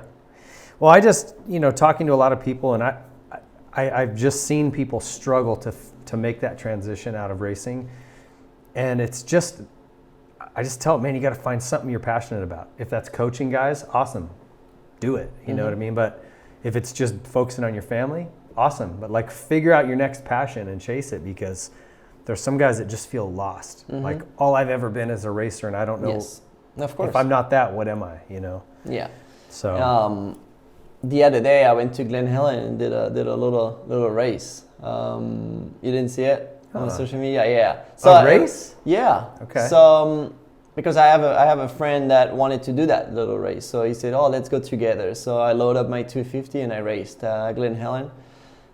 And Mathilde and my daughter, they show up a little bit later, but that day. But it was just awesome to have her, and she actually loves dirt bike. She doesn't talk, but she's able to go mum, the sound of the dirt bike. So even on the bicycle, that's what she does. So. Yeah. That's pretty awesome, and I want to do a little bit of stuff like that, and also the main thing, I have KTM as well. I have my sponsors that I want to stay and keep that image that I've had. You know, I don't want to change that, and it's definitely not easy when you're not racing, but it's cool. I want to be part of the KTM still, and that's awesome. Yeah, that's great. Well, and they need guys like you to stick around, you know what I mean, and be brand ambassadors, like Jeremy with Kawasaki or Ryan Villapoto with Yamaha. Yeah. So, but the thing is, like myself, I always raced KTM, you know, like for like 14 years. So now what I want to do is just ride with those bikes, like any kind of like 125, 250 or whatever. That's what I want to do. So, naturally staying with the KTM family and doing some coaching if I can with the brand and some R&D and stuff. Yeah, you're a great asset. That's cool. Yeah. When you look back at your career, start to finish now, are you content with everything you did? I mean, I know we all have goals. I'm sure you wanted a Supercross 450 Supercross title, but you pretty content with what you've done? Yes. I mean, if I go back to when I was a kid, I never thought I would be able to, first of all, raced in America, lived in America. It's just it was a dream, and it naturally happened, and then after that you got to be able to stay. You know, like you get a contract for 2 years, but if you don't do anything, then you can't stay, right? So with the stories that we said back in 2009 with KTM, you know, like it's pretty crazy stories. So that led to the future where I was obviously loyal to KTM, but they were also loyal to me. So we built up a great relationship until up now. So 14 years. I said earlier, when I look at my 450 contract and you look at the bonuses and you're like, well, I hope one day I get maybe 1 third place. Yeah. And I have 10 first place on Supercross, and without talking about outdoors, winning one race in Supercross on 250, I did it. It was at Daytona, and then I won multiple ones. And then after that, it was 450, and then I won my first one in Dallas. So you're like, damn, and I won 10. So like you said, you always have different goals as you grow up. But before that, I would never expect me to be in that position, especially in the 450 class. For me, it was tough to picture it for sure, and almost impossible. Yeah, I mean, listen, man, the number of people that win a 450 title, it's small list. Very, very little for sure. And so what you've done is this. I mean, you were second several times. Yeah. You know, like that's. Yeah. You got as close as you can get without actually. Yeah, doing for it. sure. I mean, I never thought I would be able to, podium, or I maybe win a race, and then after that, when you're able to do it, then you want to win a championship, and I never accomplished that. I was close, especially in Supercross. Outdoors a little bit less, but still got second. Yeah, which I mean, that one year, you were really close in points. So winning a championship on 450 would have been the top, but didn't happen. But still really good. Yeah, heck yeah, really good. Who are some of the most influential people in your career? DV, I would imagine, is on that list, but who else kind of? Raj, maybe it's. Well, I don't know. Yeah, as a rider, yes, for sure, DV. But I mean, moving to America, racing in America, that's exactly what I wanted to do. So naturally, that was a good influence. Yeah. Yeah. Anybody else, like, as far as your racing career, or like, who was a good sounding board for you? Who gave you good advice? My wife. Yeah. I mean, there you go. My wife was so important. I mean, especially growing up. Like we were 14. We started living together when we were 18. But then from now on, then you're on your own. So I was focused on my training, on the riding from that time, and she was taking care of so much stuff, you know. So I didn't have to worry about that. Sometimes it's bad, but for me it was really good, you know. She reminds me like a kind of your guys' relationship. It's like Chad and Ellie Reed, but maybe a sweeter version. Yeah, I think so. Ellie's pretty surly. Like she would come in and yell at Chad, and but also but very close. You know, she was involved in his racing in a very good way. Same as Mathilde. She's there to support you 100%. Yeah, but also good influencer too, Mathilde, because she had a tough time growing up. You know, losing her mother when she was 14 years old. So that also that was also very tough for her, and the way she grew up made her tough. So and learned a lot. So in our relationship, that helped me a lot too. That's awesome, man. Good wives are tough to find. You found one, so that's a win. That's your championship. Okay, so our last question we ask everybody is, how do you want to be remembered in the sport? Man, I mean, as a guy that moved to the country, you know, with his girlfriend at the time, and I got adopted, you know, from the Americans. Where, yeah, we didn't talk about that when I had issues with Tomac, you know, with the problem with the fans. You know, we didn't talk about that. Jersey. There's so much New Jersey. There's so much to talk about it, but no, it's funny when I said got adopted, because, you know, when you move from different country, it was amazing. But I love you know, living here, so I want to be remembered by the guy that moved to America and had a good career, basically, and live this dream, racing in the stadium.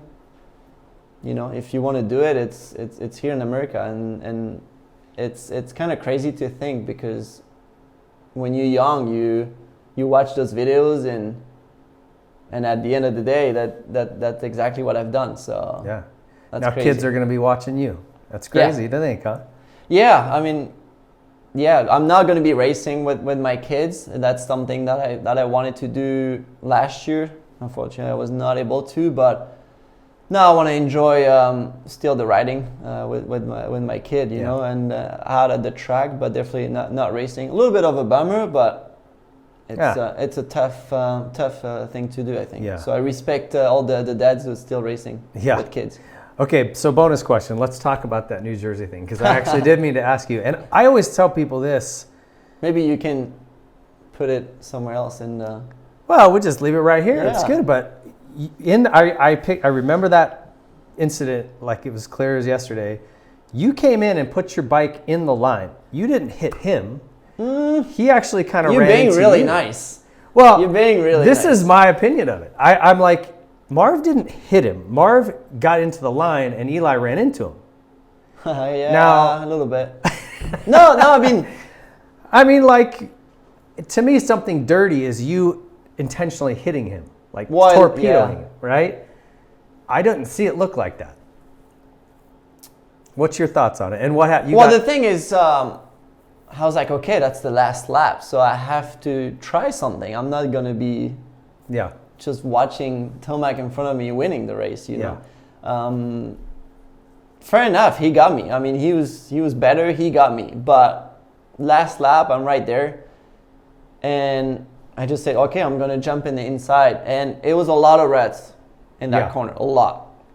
And you know how reds, you go lower, lower, lower, lower, and I was not going lower on that corner, and I didn't know he was going to go that low. So I jump in the inside, because I never followed Eli, because I was leading the whole main, and he just passed me, so I didn't know where he was going to go, and he caught me off guard, and I jumped into the inside, and I tried to turn, but he cut so tight, very, very, very tight. So he didn't expect me to come right here in the inside, and we hit really hard.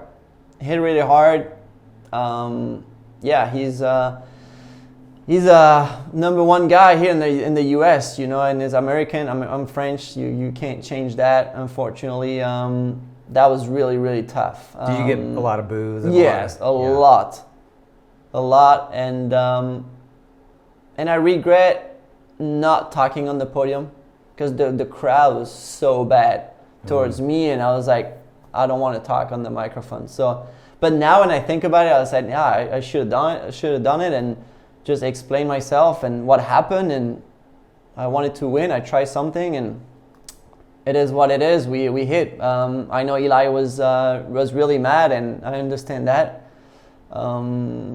We had a tough time together after that. You did? Yeah.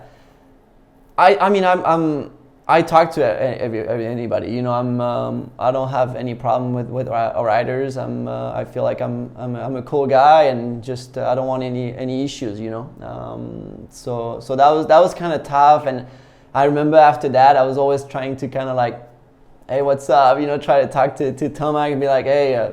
That was only one time. It's not like I've done that every single weekend. That, exactly. So that's why I was like, oh shit. It's not like I want to be friends. You know, I understand we race each other, but you know, after a race, we can chat, you know, about it or whatever. So it was a tough time. The weekend after was Salt Lake City Supercross that year, and same thing. The crowd was booing me so bad, and I remember I won the heat race and I won the main event.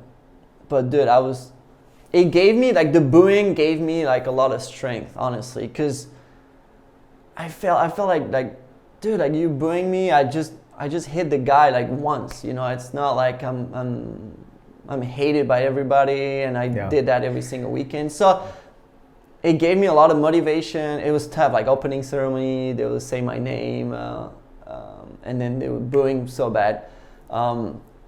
And I won that race, but I was actually like so pumped to win, you know, in front of people booing you. That gives you a lot of strength. Yeah, I bet it does. But it went away. Yeah, and listen, like I said, I watched it and I go, I mean, it was aggressive, but it was for a win, and it worked, right? Yeah. So I thought I was gonna like push him on top of the berm, like, but he turned so tight. Yeah. I didn't expect it, and I was into him, and I couldn't do anything at that time. Yeah. I thought it was reasonable. Yeah. To me, last lap, last few corners, it kind of anything kind of goes as long as you don't T-bone somebody. It's funny. Yeah, it's funny because then we talk about it and we're like, dude, everybody is so pumped when people hit each other in the LCQ. Yeah. You know. Yeah. Like, there's crazy actions. Actually, that same day in New Jersey, like in the rhythm, the whoops before the finish line, someone kind of like whiskey throttle. Yeah. I think in the whoops and T-boned the guy that same day, and people were like, loved it. Yeah, they loved it. And then we are first and second in the main event, and then I hit Tomac and he crashed, and I'm the most hated guy. So it's tough. Those two guys in LCQ don't have a massive fan base. Eli does, right? So you knock him down, right? Yeah, right.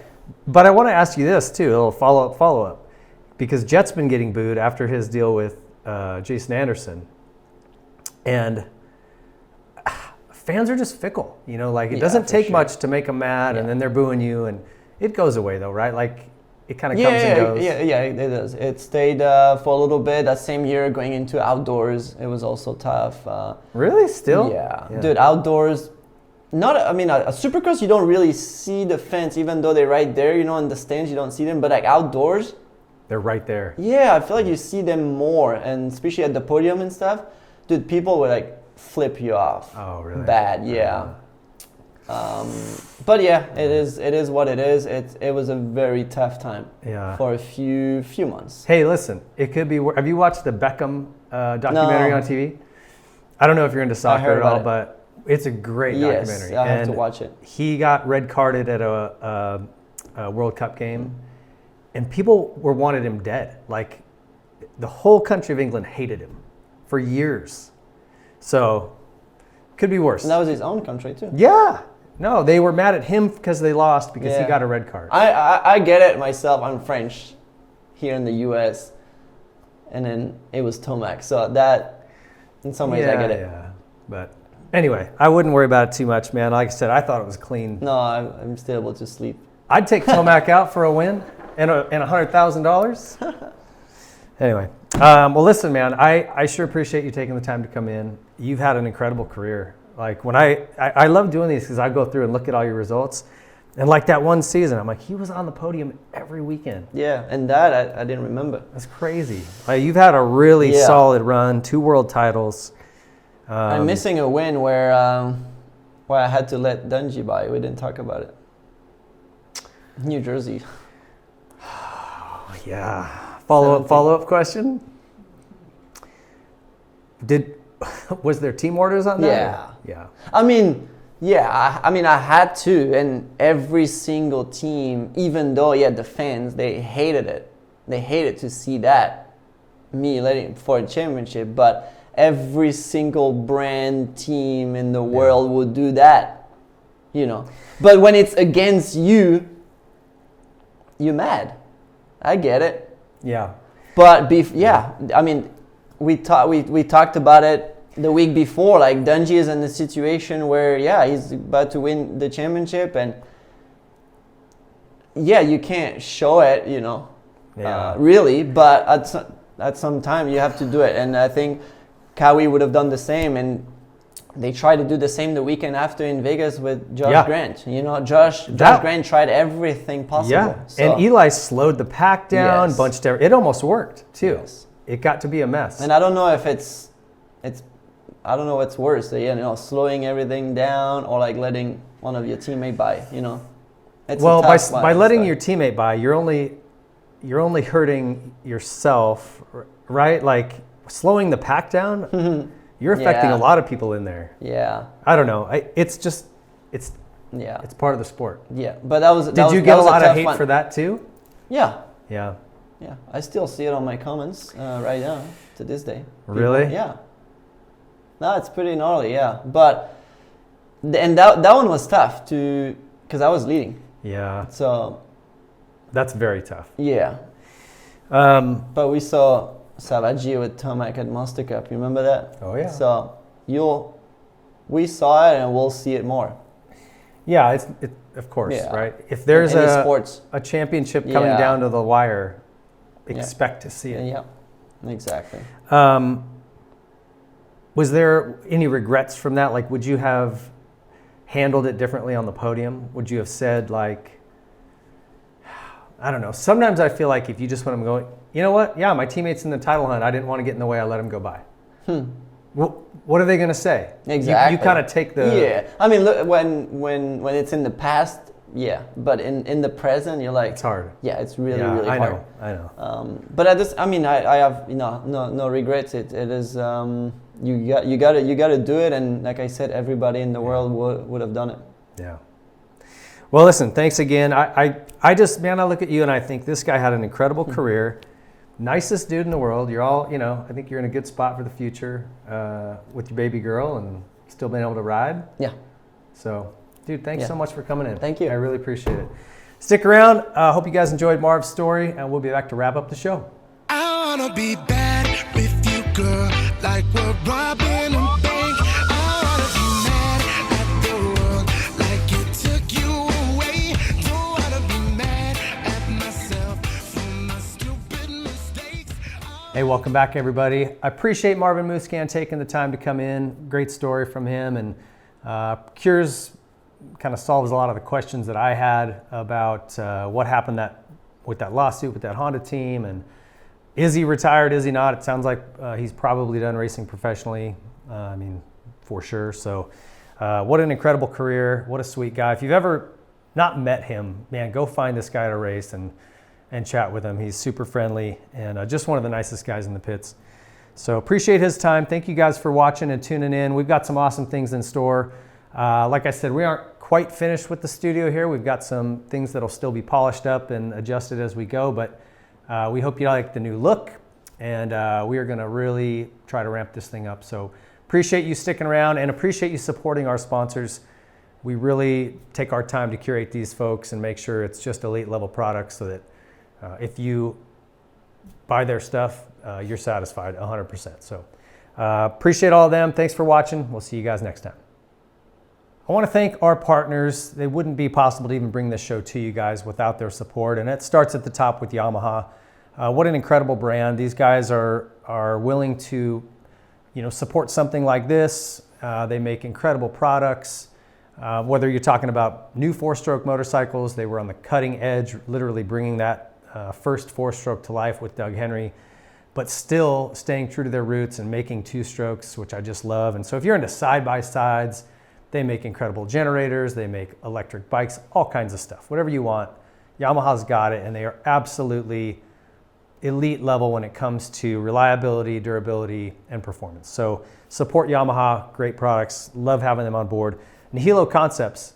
This is a company that has been with us since the very beginning and has grown with us. And I am such a believer in their products. If you've got a KTM Gas Husky, their throttle housing is a must-have. They make some parts that are just better. A lot of the factory teams even use them.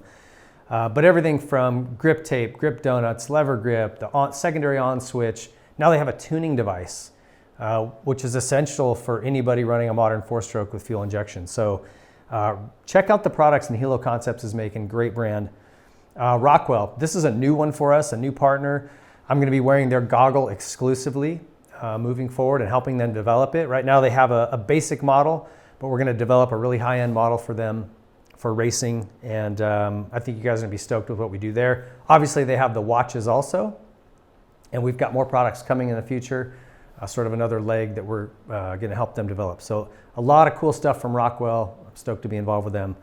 SKDA, this company again is somebody we've built a really good partnership with, and all of our project bikes on the media side, we use their graphics. These designers are just on a different plane, man. It's amazing to watch what they'll come up with. If you just give them a concept or an idea, they are off to the races. You can spot their stuff a mile away. It's so different and so unique. Stoked to have SKDA on board. TLD, these guys are like family to me. There just isn't anybody better in the biz. Troy, whether he's putting together a Ghostbusters deal for his team or he's making shirts for Ricky Fowler, a jersey to wear. He's just got he's got his hands in so many cool things. Their helmet painting, I mean, they really created that genre. The gear's incredible. If you're into mountain biking, that gear's incredible. So we appreciate their support, and I love those guys. Motul, incredible products. Again, this is all I use in all of my bikes and our projects. And they've got a pedigree that is unrivaled. It is absolutely incredible. If you go back and look at the history of Motul, they've been around a long time, and it is elite level products. Seat Concepts, I would really suggest if you need a cover, these guys make it. If you need a whole seat, they can build it. If you are into off-road, adventure, dual sporting, look at their comfort seat. It is a total game changer for long rides. You will not believe you've waited this long to try one. But they make everything from snowmobile seats to vintage bikes, you name it, they can take care of you. Dunlop tires, they win everything. There's a reason for it. They are right now head and shoulders above anybody else. Whether it's the new MX-14, the sand tire, they've got a new AT82 off-road tire, MX-34 for motocross. They are the gold standard, and I'm really proud to have Dunlop a part of our program. Stasic, this is my buddy Ryan Ragland that created what I think is the most influential product in our sport in at least the last couple decades. This is going to get so many young kids riding motorcycles in a safe way. Just absolute game changer for our sport. So if you have a young one or know somebody that does, send them over to Stasic's website and get them started safely. Pro Circuit. These guys again have been really close with me since I rode for Mitch in '94 as a Suzuki privateer, and then on his race team in '95. And I just believe in the brand. I don't think that there's better two-stroke products anywhere, period. Mitch is a genius when it comes to that stuff. And all of their four-stroke stuff, again, it's high level. And they make slip-ons if you don't have the budget for the full stuff. They make anything in between, anything you need. But it's performance products. Mitch builds all this stuff to race with. And so he wouldn't put it out if it wasn't something he'd throw on his own bikes. And I appreciate him for that. Pro X, if you guys have anything, if you're building an old bike or anything you got to replace on yours, Pro X actually makes a lot of these components for OEMs. So it is OEM standard quality or better. Anything that moves, man, that's clutch cables, bottom ends, top ends, anything, bearings, they make it all. It's a one-stop shop. So particularly if you're building an old school vintage bike or rebuilding a bike ground up, go to Pro X. And then finally, Specialized, just the best bicycles in the game. If you are in that world or know bicycling at all, you'll know Specialized is just the top shelf brand in that sport. And so we're stoked to have them on board. The Levo, the stump jumper, whatever you're into, they make the very best in that discipline. And we're stoked to have them on board. So support these folks. They keep this show coming to you. We appreciate you watching. We'll see you next time. Yamaha is the industry leader in two-wheeled fun and performance. Celebrating 50 years of YZ in 2024, the Blue Crew is still dominating shootouts and competitions. Yamaha, revs your heart. Troy Lee Designs is the leader in off-road motocross apparel and style. So whether you're looking for a cool new paint job for your helmet, maybe your name and number on your helmet lettered on, you're looking for new gear, you're looking for mountain bike gear, off-road gear. They've got the brand new Scout line in GP and SE models. Troy Lee Designs has it all. They've been leading this industry for decades, and they're going to continue to do it. Check out TroyLeeDesigns.com. SKDA is a moto graphics and seat covers company with several offices based around the globe. For too long, bikes and graphics have all looked the same. They just start to blend together. SKDA is working to change that. With super clean and unique design work, a bike with SKDA graphics stands out in a crowd and adds a touch of art to the world of moto. Hey, we need that. SKDA prides itself on providing premium customer service both before and after the sale is made. Visit SKDA online to view the current product range and get in touch with their team to get your bike refreshed. I want to just make a mention here that these guys, not only is their design way outside the box, very, very cool, they'll work with you on custom things. The products are incredible. Okay, they'll speak for themselves, but what's really awesome, and you'll notice this the minute you order one of these, man, they give you an email saying, hey, the product's been shipped. Hey, the product is here. It landed in this spot. Hey, it's coming today. Hey, your product's been delivered. They just so good about staying in touch with you and letting you know where it's at. Customer service is 100%, and that's just something that's rare these days. Check out SKDA. Here at the Whiskey Throttle Show, we're all about supporting brands that support our sport. And there's one tire company that has never walked away from the sport of motocross and supercross, and it's Dunlop. When times got tough and the economy took a crash, Dunlop stepped up and stayed with our sport to support it and the athletes and individuals that love it. Their MX-53 line and MX-33 lines absolutely dominate this sport. Every national championship at the pro level has been won in the last decade, and nearly every single amateur national championship at Loretta Lynn's has been won on a Dunlop. So if you're looking for high performance, you're looking for amazing quality, and you're looking to support a brand that never turns its back on our sport, there's only one choice for you, and it's Dunlop. Pro Circuit is the leader in aftermarket performance and quality. Whether you're looking for a little more horsepower out of your engine, some quality hard parts to improve the way your bike feels and looks, better handling through suspension or linkage arms, Pro Circuit is where you need to stop. It's your one-stop shop. You can go in there and get everything you need to make your motorcycle go from average to exceptional. Pro Circuit's got enough number one plates on their wall to side an entire home, and there's a reason for that. They're very, very good at what they do. The highest quality products with one goal in mind, and that's winning. Check out ProCircuit.com. Nihilo Concepts is leading the way in aftermarket hard parts. With their secondary on-switch device, something that was much needed in this sport, they've been innovating and bringing new products to market. Their latest is the new Nihilo Run Cool brake pistons. They're designed to be stronger than stock and provide exceptional cooling performance with less brake drag. Most OEM calipers pistons are made from aluminum that just can't hold up to the heat and extreme demands of serious racing. When they get hot, the aluminum will distort, causing loss of hydraulic pressure and brake failure.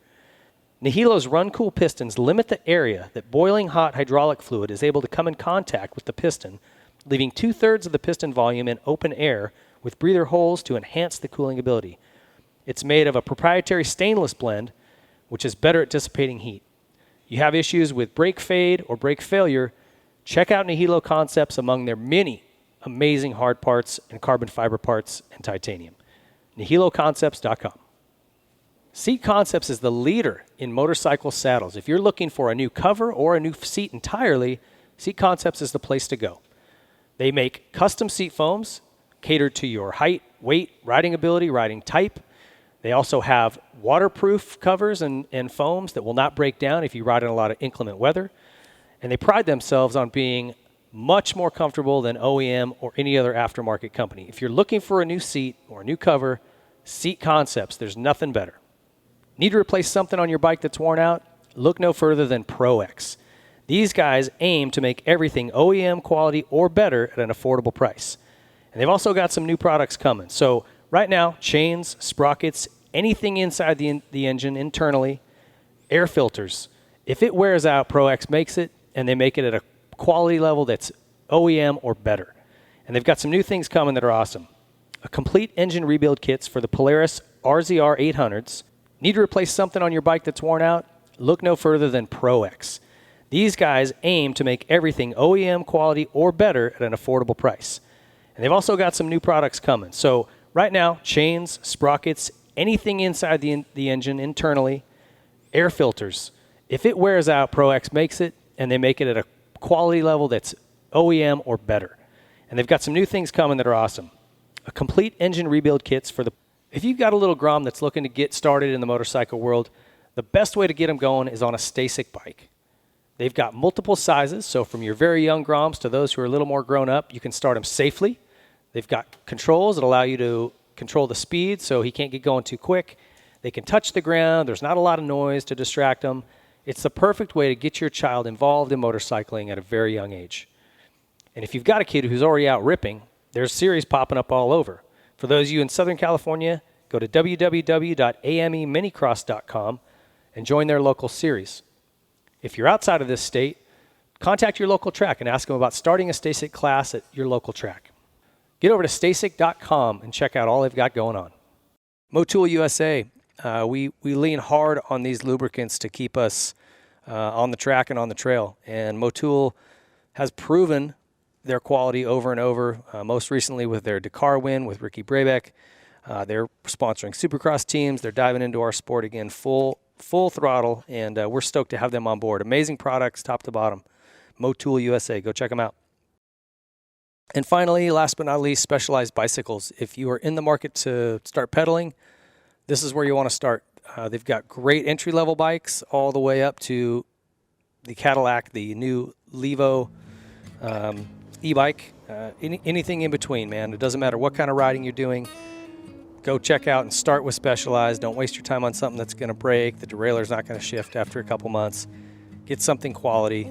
These guys make it. Specialized leads that industry. Thanks for watching and listening to the Whiskey Throttle Show. Be sure to like and subscribe to get notified when new shows go up. And be sure to follow us on Instagram and TikTok. And visit whiskeythrottlemedia.com for additional content.